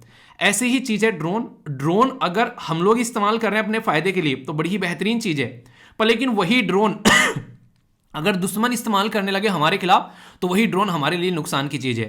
तो ये डिफेंस के पॉइंट ऑफ व्यू से, सिक्योरिटी के पॉइंट ऑफ व्यू से एक काफी इंपॉर्टेंट क्वेश्चन आप लोगों का बन जाता है। बात करेंगे इस पर्टिकुलर आर्टिकल के बारे में। ड्रोन जैमर, आप लोगों ने देखा होगा कि जब भी आप लोग कोई एग्जाम देने जाते हैं उस पर्टिकुलर एरिया में आप लोगों को नेटवर्क नहीं आते हैं, यानी कि मोबाइल के नेटवर्क खत्म हो जाते हैं, तो क्या बोलते हैं कि यहां पर जैमर लगे हुए हैं। तो अभी यहां पर ड्रोन के भी जैमर के बारे में बात की जा रही है। मान लीजिए मैं किसी पर्टिकुलर एरिया में बैठा हूं देश के अंदर में और वहां से ड्रोन उड़ा रहा हूं, ठीक है, और वो ड्रोन मैं पाकिस्तान में लेकर जा रहा हूं और पाकिस्तान के ऊपर मुझे बम गिराना है। ठीक है, पाकिस्तान के पास में ड्रोन जैमर, उन्होंने क्या किया, अपना जैमर लगाया और मेरा कनेक्शन जो है वो तोड़ दिया उसके साथ में। पर लेकिन लकीली फिर भी हमारे जो बम है वो जाकर पाकिस्तान के टेररिस्ट ग्रुप पर गिर गए। ऐसे लोगों पर डालेंगे जो कि वहाँ पर बेसिकली गलत लोग हैं, उनके नॉर्मल लोगों को नहीं मारा जाएगा क्योंकि नॉर्मल लोग तो सब एक जगह एक जैसे होते हैं। ठीक है, तो इस तरीके से समझ सकते हैं। तो कंडीशन क्या है कि एक कनेक्शन तोड़ देना है यहाँ पर जो चला रहा है उस ड्रोन को और यहाँ पर इस ड्रोन के बीच में, तो फिर उस ड्रोन को बेसिकली एक साइड में उसको एक तरीके से क्या हो गया, वो एक तरीके से ऐसा निहत्ता हो गया ड्रोन। अब वो अपने हिसाब से चलेगा क्योंकि इस इंसान से इसका कनेक्शन टूट चुका है, तो फिर इसको कैप्चर भी किया जा सकता है आसानी से। तो इसी के ऊपर यहां पर काम देखने को मिलेगा। ड्रोन जैमर के बारे में मैं आप लोगों से यहां पर बात करूंगा। ठीक है, ड्रोन के बारे में बात करेंगे। रिसेंटली इंडियन आर्मी के द्वारा इशू किया गया प्रपोजल कि कैसे हम लोग ड्रोन जैमर को एक तरीके से व्हीकल बेस्ड ड्रोन जैमर कैसे इस्तेमाल किया जाए ताकि चीजों को कंट्रोल किया जा सके, क्योंकि पाकिस्तान की साइड से बदतमीजी की पराकाष्ठा देखने को मिलती है। बार बार यहां पर कई हमारे देश में सुरंग खोदकर नीचे से आते हैं, कभी तो ड्रोन से हथियार डालते हैं। तो बहुत सारी सिक्योरिटी की थ्रेट हम लोग को पाकिस्तान की साइड से देखने को मिलती रहती है। हालांकि पाकिस्तान के प्राइम मिनिस्टर कह रहे हैं कि इंडिया के साथ में उल्टी सीधी हरकतें करने से हमको कोई फायदा नहीं हुआ है, पर लेकिन वही है, ये बातें वो बोलकर कुछ दिनों बाद भूल जाएंगे। ठीक है, फिर अपने पैटर्न में आ जाएंगे। तो हम लोग को सतर्क रहना है। तो कई सारे वे हैं यहाँ पर इन चीज़ों को कंट्रोल करने के। तो सबसे अच्छी बात क्या है यहाँ पर कि रेडियो फ्रीक्वेंसी जो जैमिंग है, यानी कि जो रेडियो फ्रीक्वेंसी का अगर जो जैमर यूज कर रहे हैं वो लिंक तोड़ देता है जो ड्रोन किसके द्वारा उड़ाया जा रहा है, जो ऑपरेटर है और ड्रोन के बीच में। तो ये एक अच्छा तरीका है यहाँ पर जिसके बेस पर हम लोग ये काम कर सकते हैं। Satellite link disruption through the drone, ये भी एक तरीके से आप लोग देख सकते हैं यहाँ पर जीपीएस असिस्टेंस के थ्रू जो एक तरीके से पाथ डिसाइड होता है, तो वो पाथ जो है वो यहाँ पर तोड़ा जाता है। तो ये आप लोग समझ सकते हैं। तो कई सारे देखिए कई चीज़ों के अच्छे भी हैं। अगर ये चीज़ें आप लोग देखते हैं, मैंने बोला कि ये चीज़ें अच्छी हैं हमारे लिए, ठीक है, हमको जैमर का इस्तेमाल करके अपनी साइड में आने से ड्रोन को हम लोग रोक पा रहे हैं, या फिर उसका कंट्रोल छीनकर उस ड्रोन को हम लोग अपने कंट्रोल में कर पा रहे हैं। पर दूसरी साइड में आप लोगों को ये भी देखने को मिलेगा कि सेम काम हमारे साथ में भी किया जा सकता है। इसीलिए मैंने स्टार्टिंग में ही बोला था कि हर एक सिक्के के दो पहलू आप लोगों को यहाँ पर देखने को मिलेंगे, ठीक है। तो ये समझ सकते हैं यहाँ पर। तो ड्रोन जो है यहाँ पर एक तरीके से अगर हम लोग ने अपने कंट्रोल में ले लिया तो फिर जैमर के हिसाब से एक तरीके से हम लोग दे सकते हैं, पर लेकिन फिर भी उसको सही डायरेक्शन में लेकर चलना पड़ेगा। उसके अंदर में एक रोंग नेविगेशन लिंक डालना पड़ेगा और उसका कैमरा जो है वो भी एक तरीके से खराब करना पड़ेगा, ठीक है, लेजर की हेल्प से, ताकि वो अपना टारगेट न साध सके। तो ये बातें यहाँ पर देखने को मिल रही है। पर लेकिन ड्रोन एक इतनी सही चीज है जिसका इस्तेमाल करने की बात की जा रही है, ठीक है। तो ये तो ड्रोन जैमर की बात यहाँ पर की जा रही है। अभी अगर बात करें यहाँ पर ड्रोन के बारे में, तो ड्रोन एक काफ़ी अच्छी चीज़ है अगर उसको ढंग से इस्तेमाल करके हम लोग चल सकते हैं। जैसे कोविड-19 के टाइम पर आप लोगों ने ड्रोन के बारे में सुना होगा, तो ये एक अलग टॉपिक हो जाता है। वैसे बेसिक इन्फॉर्मेशन है ड्रोन की, कि ड्रोन को हम लोग अनमैन्ड एयरक्राफ्ट भी बोलते हैं, क्योंकि इसके अंदर कोई इंसान नहीं होता है। इसको अलग अलग एरिया में हम लोग इस्तेमाल कर सकते हैं। जैसे मेडिसिन के हम लोगों ने डिलीवरी में इसको इस्तेमाल किया। अभी हम लोगों ने ब्लड डिलीवरी के बारे में बात की कि एक जगह से दूसरी जगह पर अगर खून की जरूरत है वो पहुंचाया जा सकता है। इसी के साथ में हम लोगों ने अभी इसके बारे में बात की कि खेतों में एग्रीकल्चर के अंदर में इसकी वजह से छिड़काव किया जा सकता है। तो बहुत सारी ऐसी चीजें हैं। तो अलग अलग साइज में आप लोगों को ये ड्रोन देखने को मिलते हैं। तो ये रिमोटली पायलटेड एयरक्राफ्ट, इनको बेसिकली बोला जाता है, 5 कैटेगरी में आते हैं: नैनो, माइक्रो, स्मॉल, मीडियम और लार्ज। नैनो क्या है, मतलब 250 ग्राम का होगा तो नैनो बोलेंगे, 250 से लेके 2 केजी का होगा तो माइक्रो बोलेंगे, 2 केजी से 25 केजी का होगा तो स्मॉल बोलेंगे, और 25 से लेके 150 केजी का होगा तो मीडियम बोलेंगे, और इससे बड़ा होगा तो लार्ज बोलेंगे। इनके वेट के बेस पर यहाँ पर इनका साइज जो है उसके बेस पर डिसाइड किया गया है इनका नाम। तो ये भी आप लोगों से पूछा जा सकता है कि कौन सी कैटेगरी का ये ड्रोन है और किस किस बेसिकली वेट कैटेगरी में इसको रखा गया है, तो मैच करने के लिए आ सकता है। तो ड्रोन के बारे में ये बेसिक इंफॉर्मेशन है बेसिकली, ठीक है। तो ऐसे क्वेश्चन आप लोगों से पहले भी पूछे जा चुके हैं, तो इसलिए टॉपिक को ऐसे कवर करो कि न्यूज़ तो चलो पता चल गई यार ये न्यूज़ थी, पर लेकिन एग्जैक्टली बैकग्राउंड में क्या है वो भी तो पता चलना चाहिए। तो ये हो गई बैकग्राउंड की इंफॉर्मेशन, ठीक है, कंफ्यूजन नहीं होना चाहिए। काफ़ी इंपॉर्टेंट न्यूज़ है और थोड़ा ध्यान से सुनिएगा। Direct question one day type exam में आप लोगों से पूछ ले जाते हैं, फिर बोलते हो क्वेश्चन कहाँ से आ गए, तो भाई साहब यहाँ से आ गए, ठीक है। एक एक क्वेश्चन के बारे में थोड़ा थोड़ा मैं बातें करता हुआ चलूंगा। It's like a one liner question, ठीक है। प्राइम मिनिस्टर मोदी जी के द्वारा अभी 21 ऐसे आइलैंड है अंडमान एंड निकोबार वाले एरिया में जिनका नाम परमवीर चक्र अवॉर्डी के नाम पर यहाँ पर रख दिया गया है, ठीक है। तो परमवीर चक्र जो है आर्मी के अंदर में हाईएस्ट अवार्ड माना जाता है, मतलब दिया जाता है। तो अभी 21 ऐसे लोग थे जिनके नाम पर अवार्ड का नाम रखा गया है। जैसा मैंने आप लोगों को बताया था, अभी पूरी की पूरी 21 की 21 लिस्ट जो है यहाँ पर आप लोगों के सामने शेयर कर दी है मैंने। जाकर आप लोग इसको देखना ताकि आप लोग इसको कनेक्ट कर पाओ। और अंडमान निकोबार की जो लोकेशन है हमारे लिए स्ट्रेटेजिकली जो है वो काफी इंपॉर्टेंट है, तो ये भी आप लोग यहाँ पर ध्यान रखिएगा, ठीक है। तो कोई भी कंफ्यूजन इसके बारे में नहीं होना चाहिए। पूरी की पूरी लिस्ट जो है वो सेव कर लेना अपने पास में, ठीक है। G20 की first environment and climate sustainability जो वर्किंग ग्रुप की मीटिंग है वो बेंगलुरु यानी कि कर्नाटक के अंदर में आप लोगों को देखने को मिल रही है, ठीक है। तो ये एक important direct location based question बन सकता है। G20 के बहुत सारी ऐसे इवेंट जो है देश के अंदर में अलग अलग एरिया में देखने को मिल रहे हैं, ठीक है। तो इसलिए कंफ्यूजन माइंड में नहीं होना चाहिए। कंफ्यूजन होगा तो उसको आप लोगों को दूर करना है, क्योंकि ऐसी चीजें जो है माइंड में क्लियर रहनी चाहिए। सेंटर के द्वारा डिसाइड किया गया नॉमिनेट करने के लिए आसाम के अंदर में एक पर्टिकुलर एरिया है, ठीक है, जिसका नाम याद रखिएगा। इसको बोला गया है बेसिकली यह है चराइदेव जो मैदान, ठीक है। तो चराइदेव मैदान जो है इनको यूनेस्को की वर्ल्ड हेरिटेज साइट में इंक्लूड करने के लिए डिसाइड किया गया है, यूनेस्को की वर्ल्ड हेरिटेज साइट स्टेटस के लिए। टोटल यूनेस्को के अंदर कितनी वर्ल्ड हेरिटेज साइट है इंडिया की, और अलग अलग कैटेगरी में कितनी कितनी है, बताइए, देखता हूं कौन कौन सी आंसर देता है, ठीक है। चेन्नई यानी कि तमिलनाडु के अंदर में अभी टर्टल कंजर्वेशन और रिहेबिलिटेशन सेंटर जो है वो स्टैब्लिश किया गया है। तो फ्रीक्वेंटली ऐसे क्वेश्चन पूछे जाते हैं, एक जरा सा क्वेश्चन बन जाएगा कहीं पर भी कि हाँ कहाँ पर ये चीज़ें स्टैब्लिश की गई हैं, या फिर किसी स्टेटमेंट में देकर एक अच्छे लेवल का क्वेश्चन भी आप लोगों से बनाया जा सकता है, ठीक है। प्रेसिडेंट ऑफ इंडिया जी के द्वारा प्रधानमंत्री राष्ट्रीय बाल पुरस्कार 2023 जो है वो 11 बच्चों के अचीवमेंट्स के लिए यहाँ पर कंफर्म किए गए। तो ये एक काफ़ी इंपॉर्टेंट क्वेश्चन बनता है, ठीक है। झारखंड के द्वारा लॉन्च किया गया वाटर कंजर्वेशन स्कीम, जिसके चलते यहाँ पर 4,667 करोड़ रुपए जो है वो यहाँ पर दिए जाने हैं। चीफ मिनिस्टर मध्य प्रदेश और union minister of science and technology के द्वारा स्टार लगा लेना इस न्यूज़ के ऊपर, ठीक है। बात की जा रही है, इनोग्रेट किया गया India international science festival Bhopal के अंदर, मध्य प्रदेश के अंदर, ठीक है। तो इंटरेस्टिंग और इंपॉर्टेंट क्वेश्चन आप लोगों का देखने को मिल जाएगा, ठीक है। Ministry of information and broadcasting के द्वारा इशू किया गया यहां पर, बेसिकली याद रखिएगा इसके बारे में, फर्स्ट एपिसोड जो कि बीबीसी आई डॉक्यूमेंट्री थी प्राइम मिनिस्टर मोदी से रिलेटेड, तो द मोदी क्वेश्चन, तो ये था यहाँ पर यूट्यूब के ऊपर, इसको अभी यहाँ पर क्या कर दिया गया, ब्लॉक करने की यहाँ पर बात की गई इसको, क्योंकि काफी बड़ी कंट्रोवर्सी हो गई थी यहाँ पर इस मुद्दे को लेकर, जिसकी वजह से इसको ब्लॉक कर दिया गया है, ठीक है। आगे चलते हैं, यहाँ पर ये काफी इंटरेस्टिंग क्वेश्चन है जिसके बारे में मैंने आप लोगों से कुछ दिनों पहले ही बात की थी, एमजी नरेगा, जिसका नाम है Mahatma Gandhi national rural employment guarantee scheme.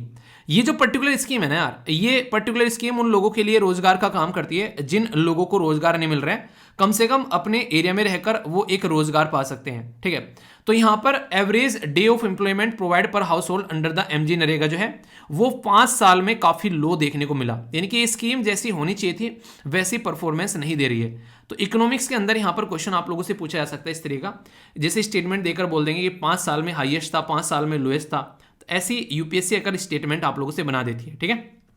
Commerce ministry के द्वारा एक्सपोर्ट प्रमोशन कैपिटल गुड्स के बारे में बात की जा रही है, जिसको ईपीसीजी बोला गया स्कीम, तो प्रमोट करने के लिए ईज ऑफ डूइंग बिजनेस, तो किसकी है ये, तो मिनिस्ट्री ऑफ कॉमर्स के अंडर आप लोगों को देखने को मिलेगी। मिनिस्टर कौन है ये आप लोग बता दिया करो यार, छोटी छोटी बातें तो बता दिया करो कम से कम मुझे। 53rd वर्ल्ड इकोनॉमिक जो फोरम है, डिटेल में मैंने आर्टिकल डिस्कस किया था, तो याद रखना 53वीं ये अभी दावोस यानी कि स्विट्जरलैंड के अंदर में देखने को मिली, और इसकी थीम क्या थी, इसकी थीम थी cooperation in the fragmented world, तो ये अभी यहाँ पर एंड हुई। तो इंडिया की काफी शानदार परफॉर्मेंस के बारे में यहाँ पर जिक्र किया गया, तो इसलिए इसके बारे में आप लोग ये बातें याद रखिएगा, ठीक है। इंटरेस्टिंग है, स्टार लगा लेना इसके ऊपर। यूनेस्को के द्वारा अभी यहां पर क्या किया गया है, International Day of Education to the Afghan girl and women, ये यहां पर इसके लिए डेडिकेट किया गया है। रीजन क्या है, रीजन यहां पर यह कि आज की डेट में अफगानिस्तान में जो है वो तालिबान जो है अपने पैर गड़ाए बैठा है और वहां पर महिलाओं को बिल्कुल कंट्रोल कर लिया उसने, तो इसके चलते यहां पर आप लोगों से बातें पूछी जा सकती हैं। तो इंटरनेशनल डे ऑफ जो यहां पर एजुकेशन जो है बेसिकली यहां पर ये अफगान वुमेन और गर्ल के बारे में यहां पर फोकस किया जा रहा है, लड़कियां और महिलाओं के बारे में, ठीक है। यूएसए जो है वो अभी यहाँ पर पूरा तैयार है कि बहुत सारे जो हंड्रेड्स ऑफ आर्म व्हीकल जो है यहाँ पर बेसिकली भेजे जाएंगे यूक्रेन को, और यूक्रेन के जो लीडर हैं उनके द्वारा बड़ी शानदार बात बोली गई, जब उनसे पूछा गया कि वाओ क्या शानदार काम कर रहे हो, अपनी कंट्री को अच्छे से डिफेंड कर रहे हो, तो उन्होंने बोला कि मुझे ये मत बोलो कि मैं क्या कर रहा हूँ, अप्रिशिएट मत करो, बस मुझे हथियार देते रहो तुम, मैं रशिया को उन एरिया से भी बाहर निकाल के फेंकूंगा जो मेरे एरिया में वो आकर घुस गए हैं। तो ये अपने आप में काफी बड़ा एक डेडिकेशन का मुद्दा आप लोग बोल सकते हैं, पर लेकिन इनडायरेक्ट वे में यहाँ पर वैसे भी आप लोग बोल सकते हैं कि जो बहुत ही आसानी से युद्ध सिमट सकता था स्टार्टिंग में ही बात करके और यहाँ तक चीजें पहुंचती भी नहीं, कहीं ना कहीं यूएसए और जो यूरोपियन यूनियन है वो खेल गए यहाँ पर रसिया को इस पर्टिकुलर एरिया में डालकर, ठीक है। आज तक भी चला आ रहा है, वो इतना लंबा चीजें थी नहीं है। यूएसए जो है वो रसिया का जो यहाँ पर एक पर्टिकुलर ग्रुप है जो कि वैगनर ग्रुप है, उसको ट्रांस नेशनल क्राइम ऑर्गेनाइजेशन की कैटेगरी में उसको डाल दिया है। ये ऐसे काम कब करता है यूएसए, जब उसको किसी कंट्री को कंट्रोल करना होता है तो ऐसे ऐसे काम करता है, ठीक है। ये एक काफी एक अच्छी न्यूज आप लोग बोल सकते हैं, आने वाले टाइम में हो सकता है इंसानों को इसका कुछ फायदा हो। रिसर्चर्स के द्वारा यहाँ पर अभी बात की गई है कि जो वेल जो मछली होती है उसका साइज इतना बड़ा कैसे होता है, तो उसके उस जीन के बारे में पता लगा लिया है। तो पता चला इंसानों के अंदर भी कुछ ऐसा जीन डाल के इंसानों का साइज जो है मछली जितना बड़ा कर दिया जाए। जैसे नहीं हनुमान जी जो रामायण उसमें आप लोगों ने देखा होगा, नॉर्मली रामायण में हनुमान जी का जो साइज है इतना बड़ा हो जाता है, ठीक है। तो पता चला रियलिटी में इंसानों का साइज इतना बड़ा किया जा रहा है, तो कैसा रहेगा अगर आप लोगों को मौका मिले अपनी बॉडी का साइज बढ़ाने के लिए कि इतना बड़ा होना है, विशाल का है शरीर, तो क्या आप लोग उसका एक्सेप्ट करोगे, यस या फिर नो, बताइए जरा। तो ये तो थी कुछ छोटी छोटी मगर मोटी बातें जिनसे डायरेक्ट क्वेश्चन आप लोगों से पूछे जा सकते हैं, कुछ इकोनॉमी की न्यूज, कुछ वर्ल्ड की न्यूज और कुछ नेशनल न्यूज हम लोगों ने यहाँ पर देखी। अब मैं आप लोगों से बात करूंगा एक छोटी टेस्ट सीरीज, छोटो टेस्ट सीरीज के बारे में। तो अपनी वो नहीं कहते एक तरीके से हथियार उठा लो, फायर करने का मौका आ गया, ठीक है। कई सारे क्वेश्चन वो होते हैं जो टॉपिक में डिस्कस कर चुका होता हूं, तो इसलिए आसान रहता है, रिवीजन भी आप लोगों को हो जाता है। पहला क्वेश्चन है एनुअल स्टेटस एजुकेशन रिपोर्ट के बारे में, जिसको एसर रिपोर्ट बोलते हैं। कौन पब्लिश यहां पर करता है, वर्ल्ड हेल्थ ऑर्गेनाइजेशन, प्रथम एनजीओ, ऑक्सफोम इंटरनेशनल या वर्ल्ड ट्रेड ऑर्गेनाइजेशन? सही आंसर आप लोगों को बताना है। 13th अमेंडमेंट जो है ये काफी ज्यादा न्यूज में रहा और इंडिया ने यहां पर बोला कि यार इसको बेसिकली अमेंडमेंट को जो है इंप्लीमेंट किया जाए।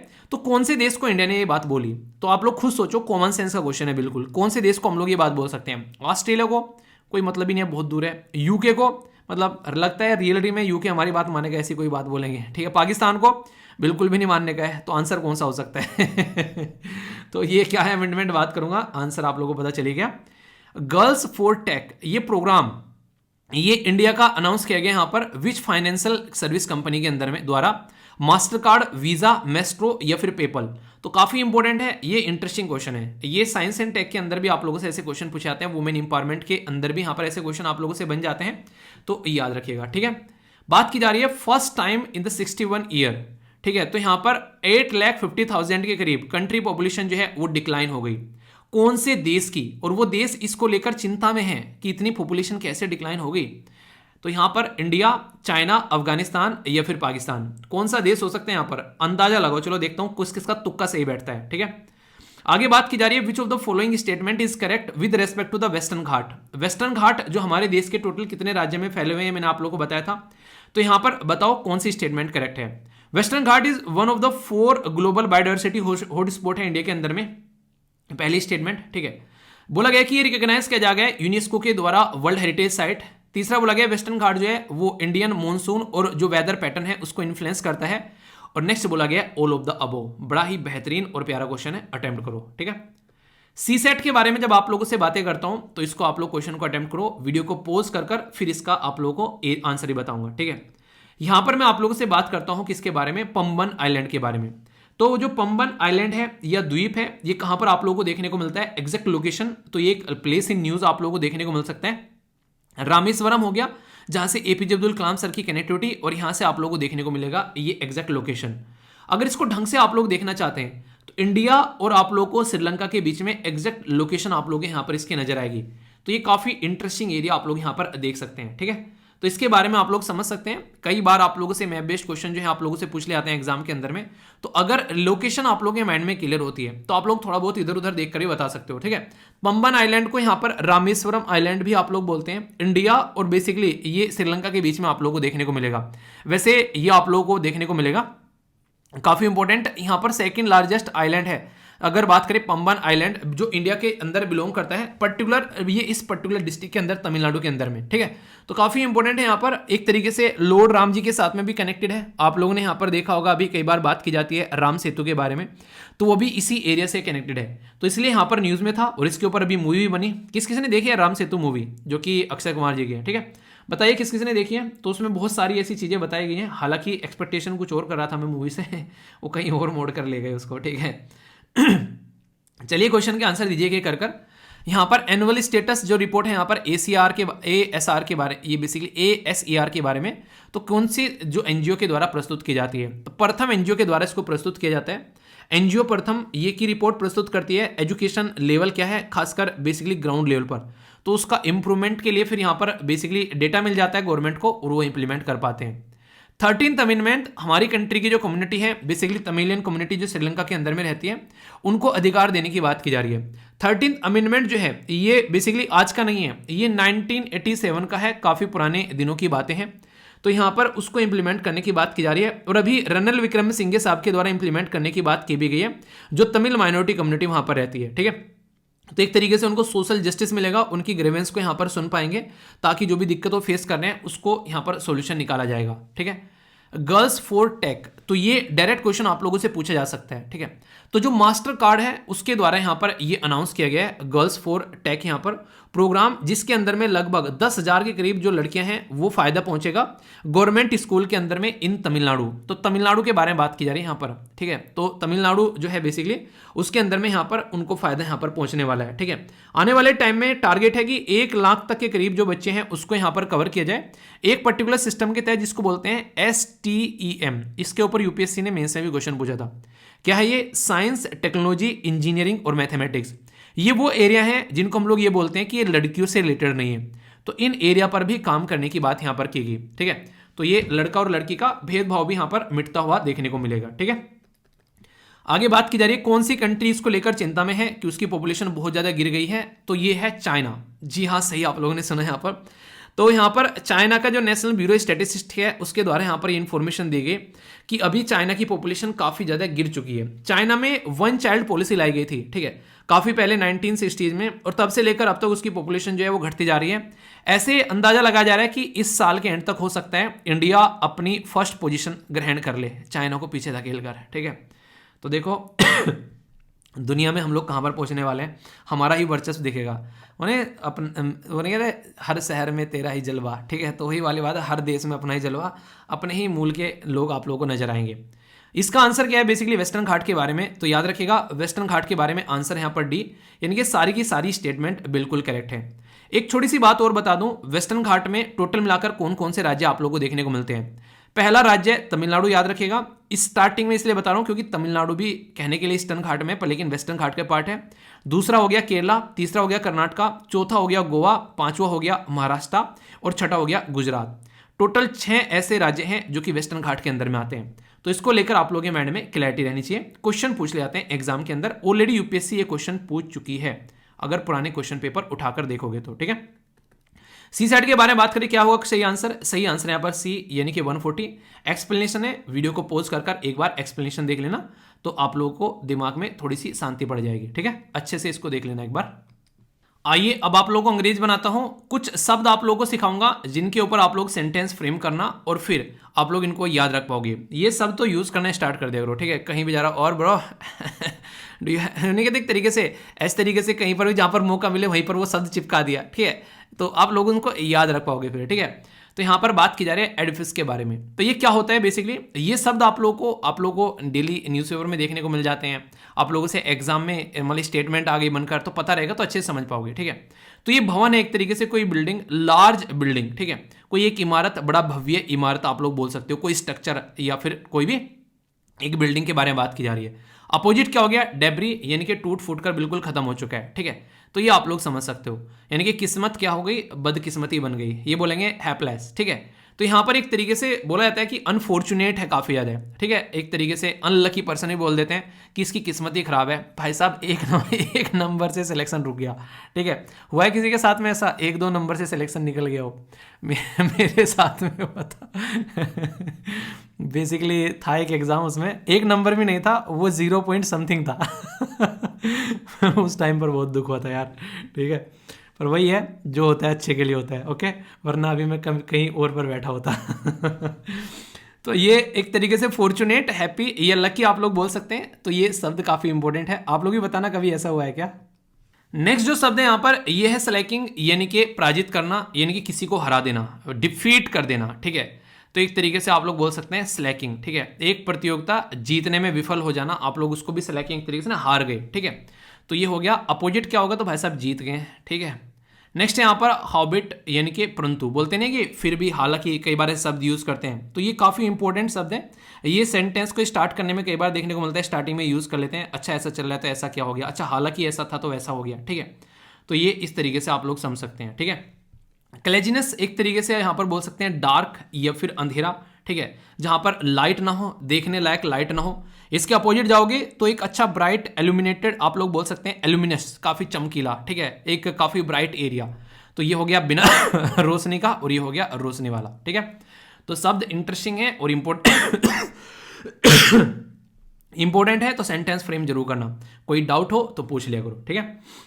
बाकी क्वेश्चन के आंसर बड़े शानदार तरीके से दिए गए हैं रोहित के द्वारा, देखना डिटेल में आंसर दिए गए हैं, काफी अच्छा लगा। और सुभाष चंद्र बोस जी के बारे में काफी डिटेल में इनके द्वारा बातें बताई गई हैं, सारी आईएनए का फॉर्मेशन के बारे में बताई गई हैं, कहां पर जन्म हुआ, सारी बातें, किस तरीके से हम लोग डे सेलिब्रेट करते हैं। तो बहुत ही प्यारा आंसर दे रखा है, पिन कर दिया कल की वीडियो के नीचे। ऐसे आंसर दिया करो यार, दिल भी लगता है देखकर कि मैंने कहा बच्चे ने मेहनत की है, ठीक है, मेरा दिल खुश हो जाता है, दिल से बोल रहा हूँ, ठीक है। तो इस तरीके से आंसर दिया करो, अच्छा लगता है, ठीक है। और बाकी फीडबैक दे दिया करो, वीडियो आप लोगों को जैसा भी लगता है, अच्छा या बुरा बता दिया करो, कोई इंप्रूवमेंट करना है वो भी बता दिया करो। वीडियो को आप लोग लगता है किसी तक पहुंचाना है, अगर आप लोगों को अच्छी लग रही है वीडियो तो प्यार बांटने से बढ़ता है, दूसरों तक पहुंचा सकते हो। वही कहते हैं ना कि a candle lose nothing by lightning the another candle, ये लाइन मुझे बड़ी प्यारी लगती है। आप लोग किसी को सिखाओगे ना कुछ, आप लोग कुछ नहीं बिगड़ेगा, ठीक है। तो ये आप लोग कर सकते हैं। बाकी जिंदगी में आगे बढ़ते रहिए यार, अपने दिन को अच्छे से यूटिलाइज करिए। एक एक दिन को यूटिलाइज करने से ही जिंदगी आगे बढ़ती है और सही डायरेक्शन में चलती है। पीडीएफ हिंदी और इंग्लिश में टेलीग्राम पर मिल जाएगी, जाकर डाउनलोड कर लेना। मेरे साथ में ट्विटर, इंस्टाग्राम, फेसबुक पर कनेक्ट हो सकते हैं। और स्टडी लवर वीर ये @gmail.com पर भी आप लोग अपना अगर पर्सनली कुछ भेजना चाहते हैं, लिखना चाहते हैं तो यहाँ पर लिख सकते हैं, अगर लग रहा है पब्लिकली अपनी बातें शेयर नहीं कर पा रहे हैं, ठीक है, या फिर इंस्टाग्राम पर। बाकी आसपास सफाई रखिए, पानी और पेड़ पौधों को सेव कीजिए, पॉलिथीन और प्लास्टिक बैग वगैरह बिल्कुल यूज नहीं करने। नेक्स्ट वीडियो मिलता हूं, तब तक करना ध्यान रखिए। बड़ों का नमस्ते, छोटों को प्यार, छोटी सी लाइफ एंजॉय करार। मिलता हूं नेक्स्ट वीडियो में, तब तक के लिए जय हिंद।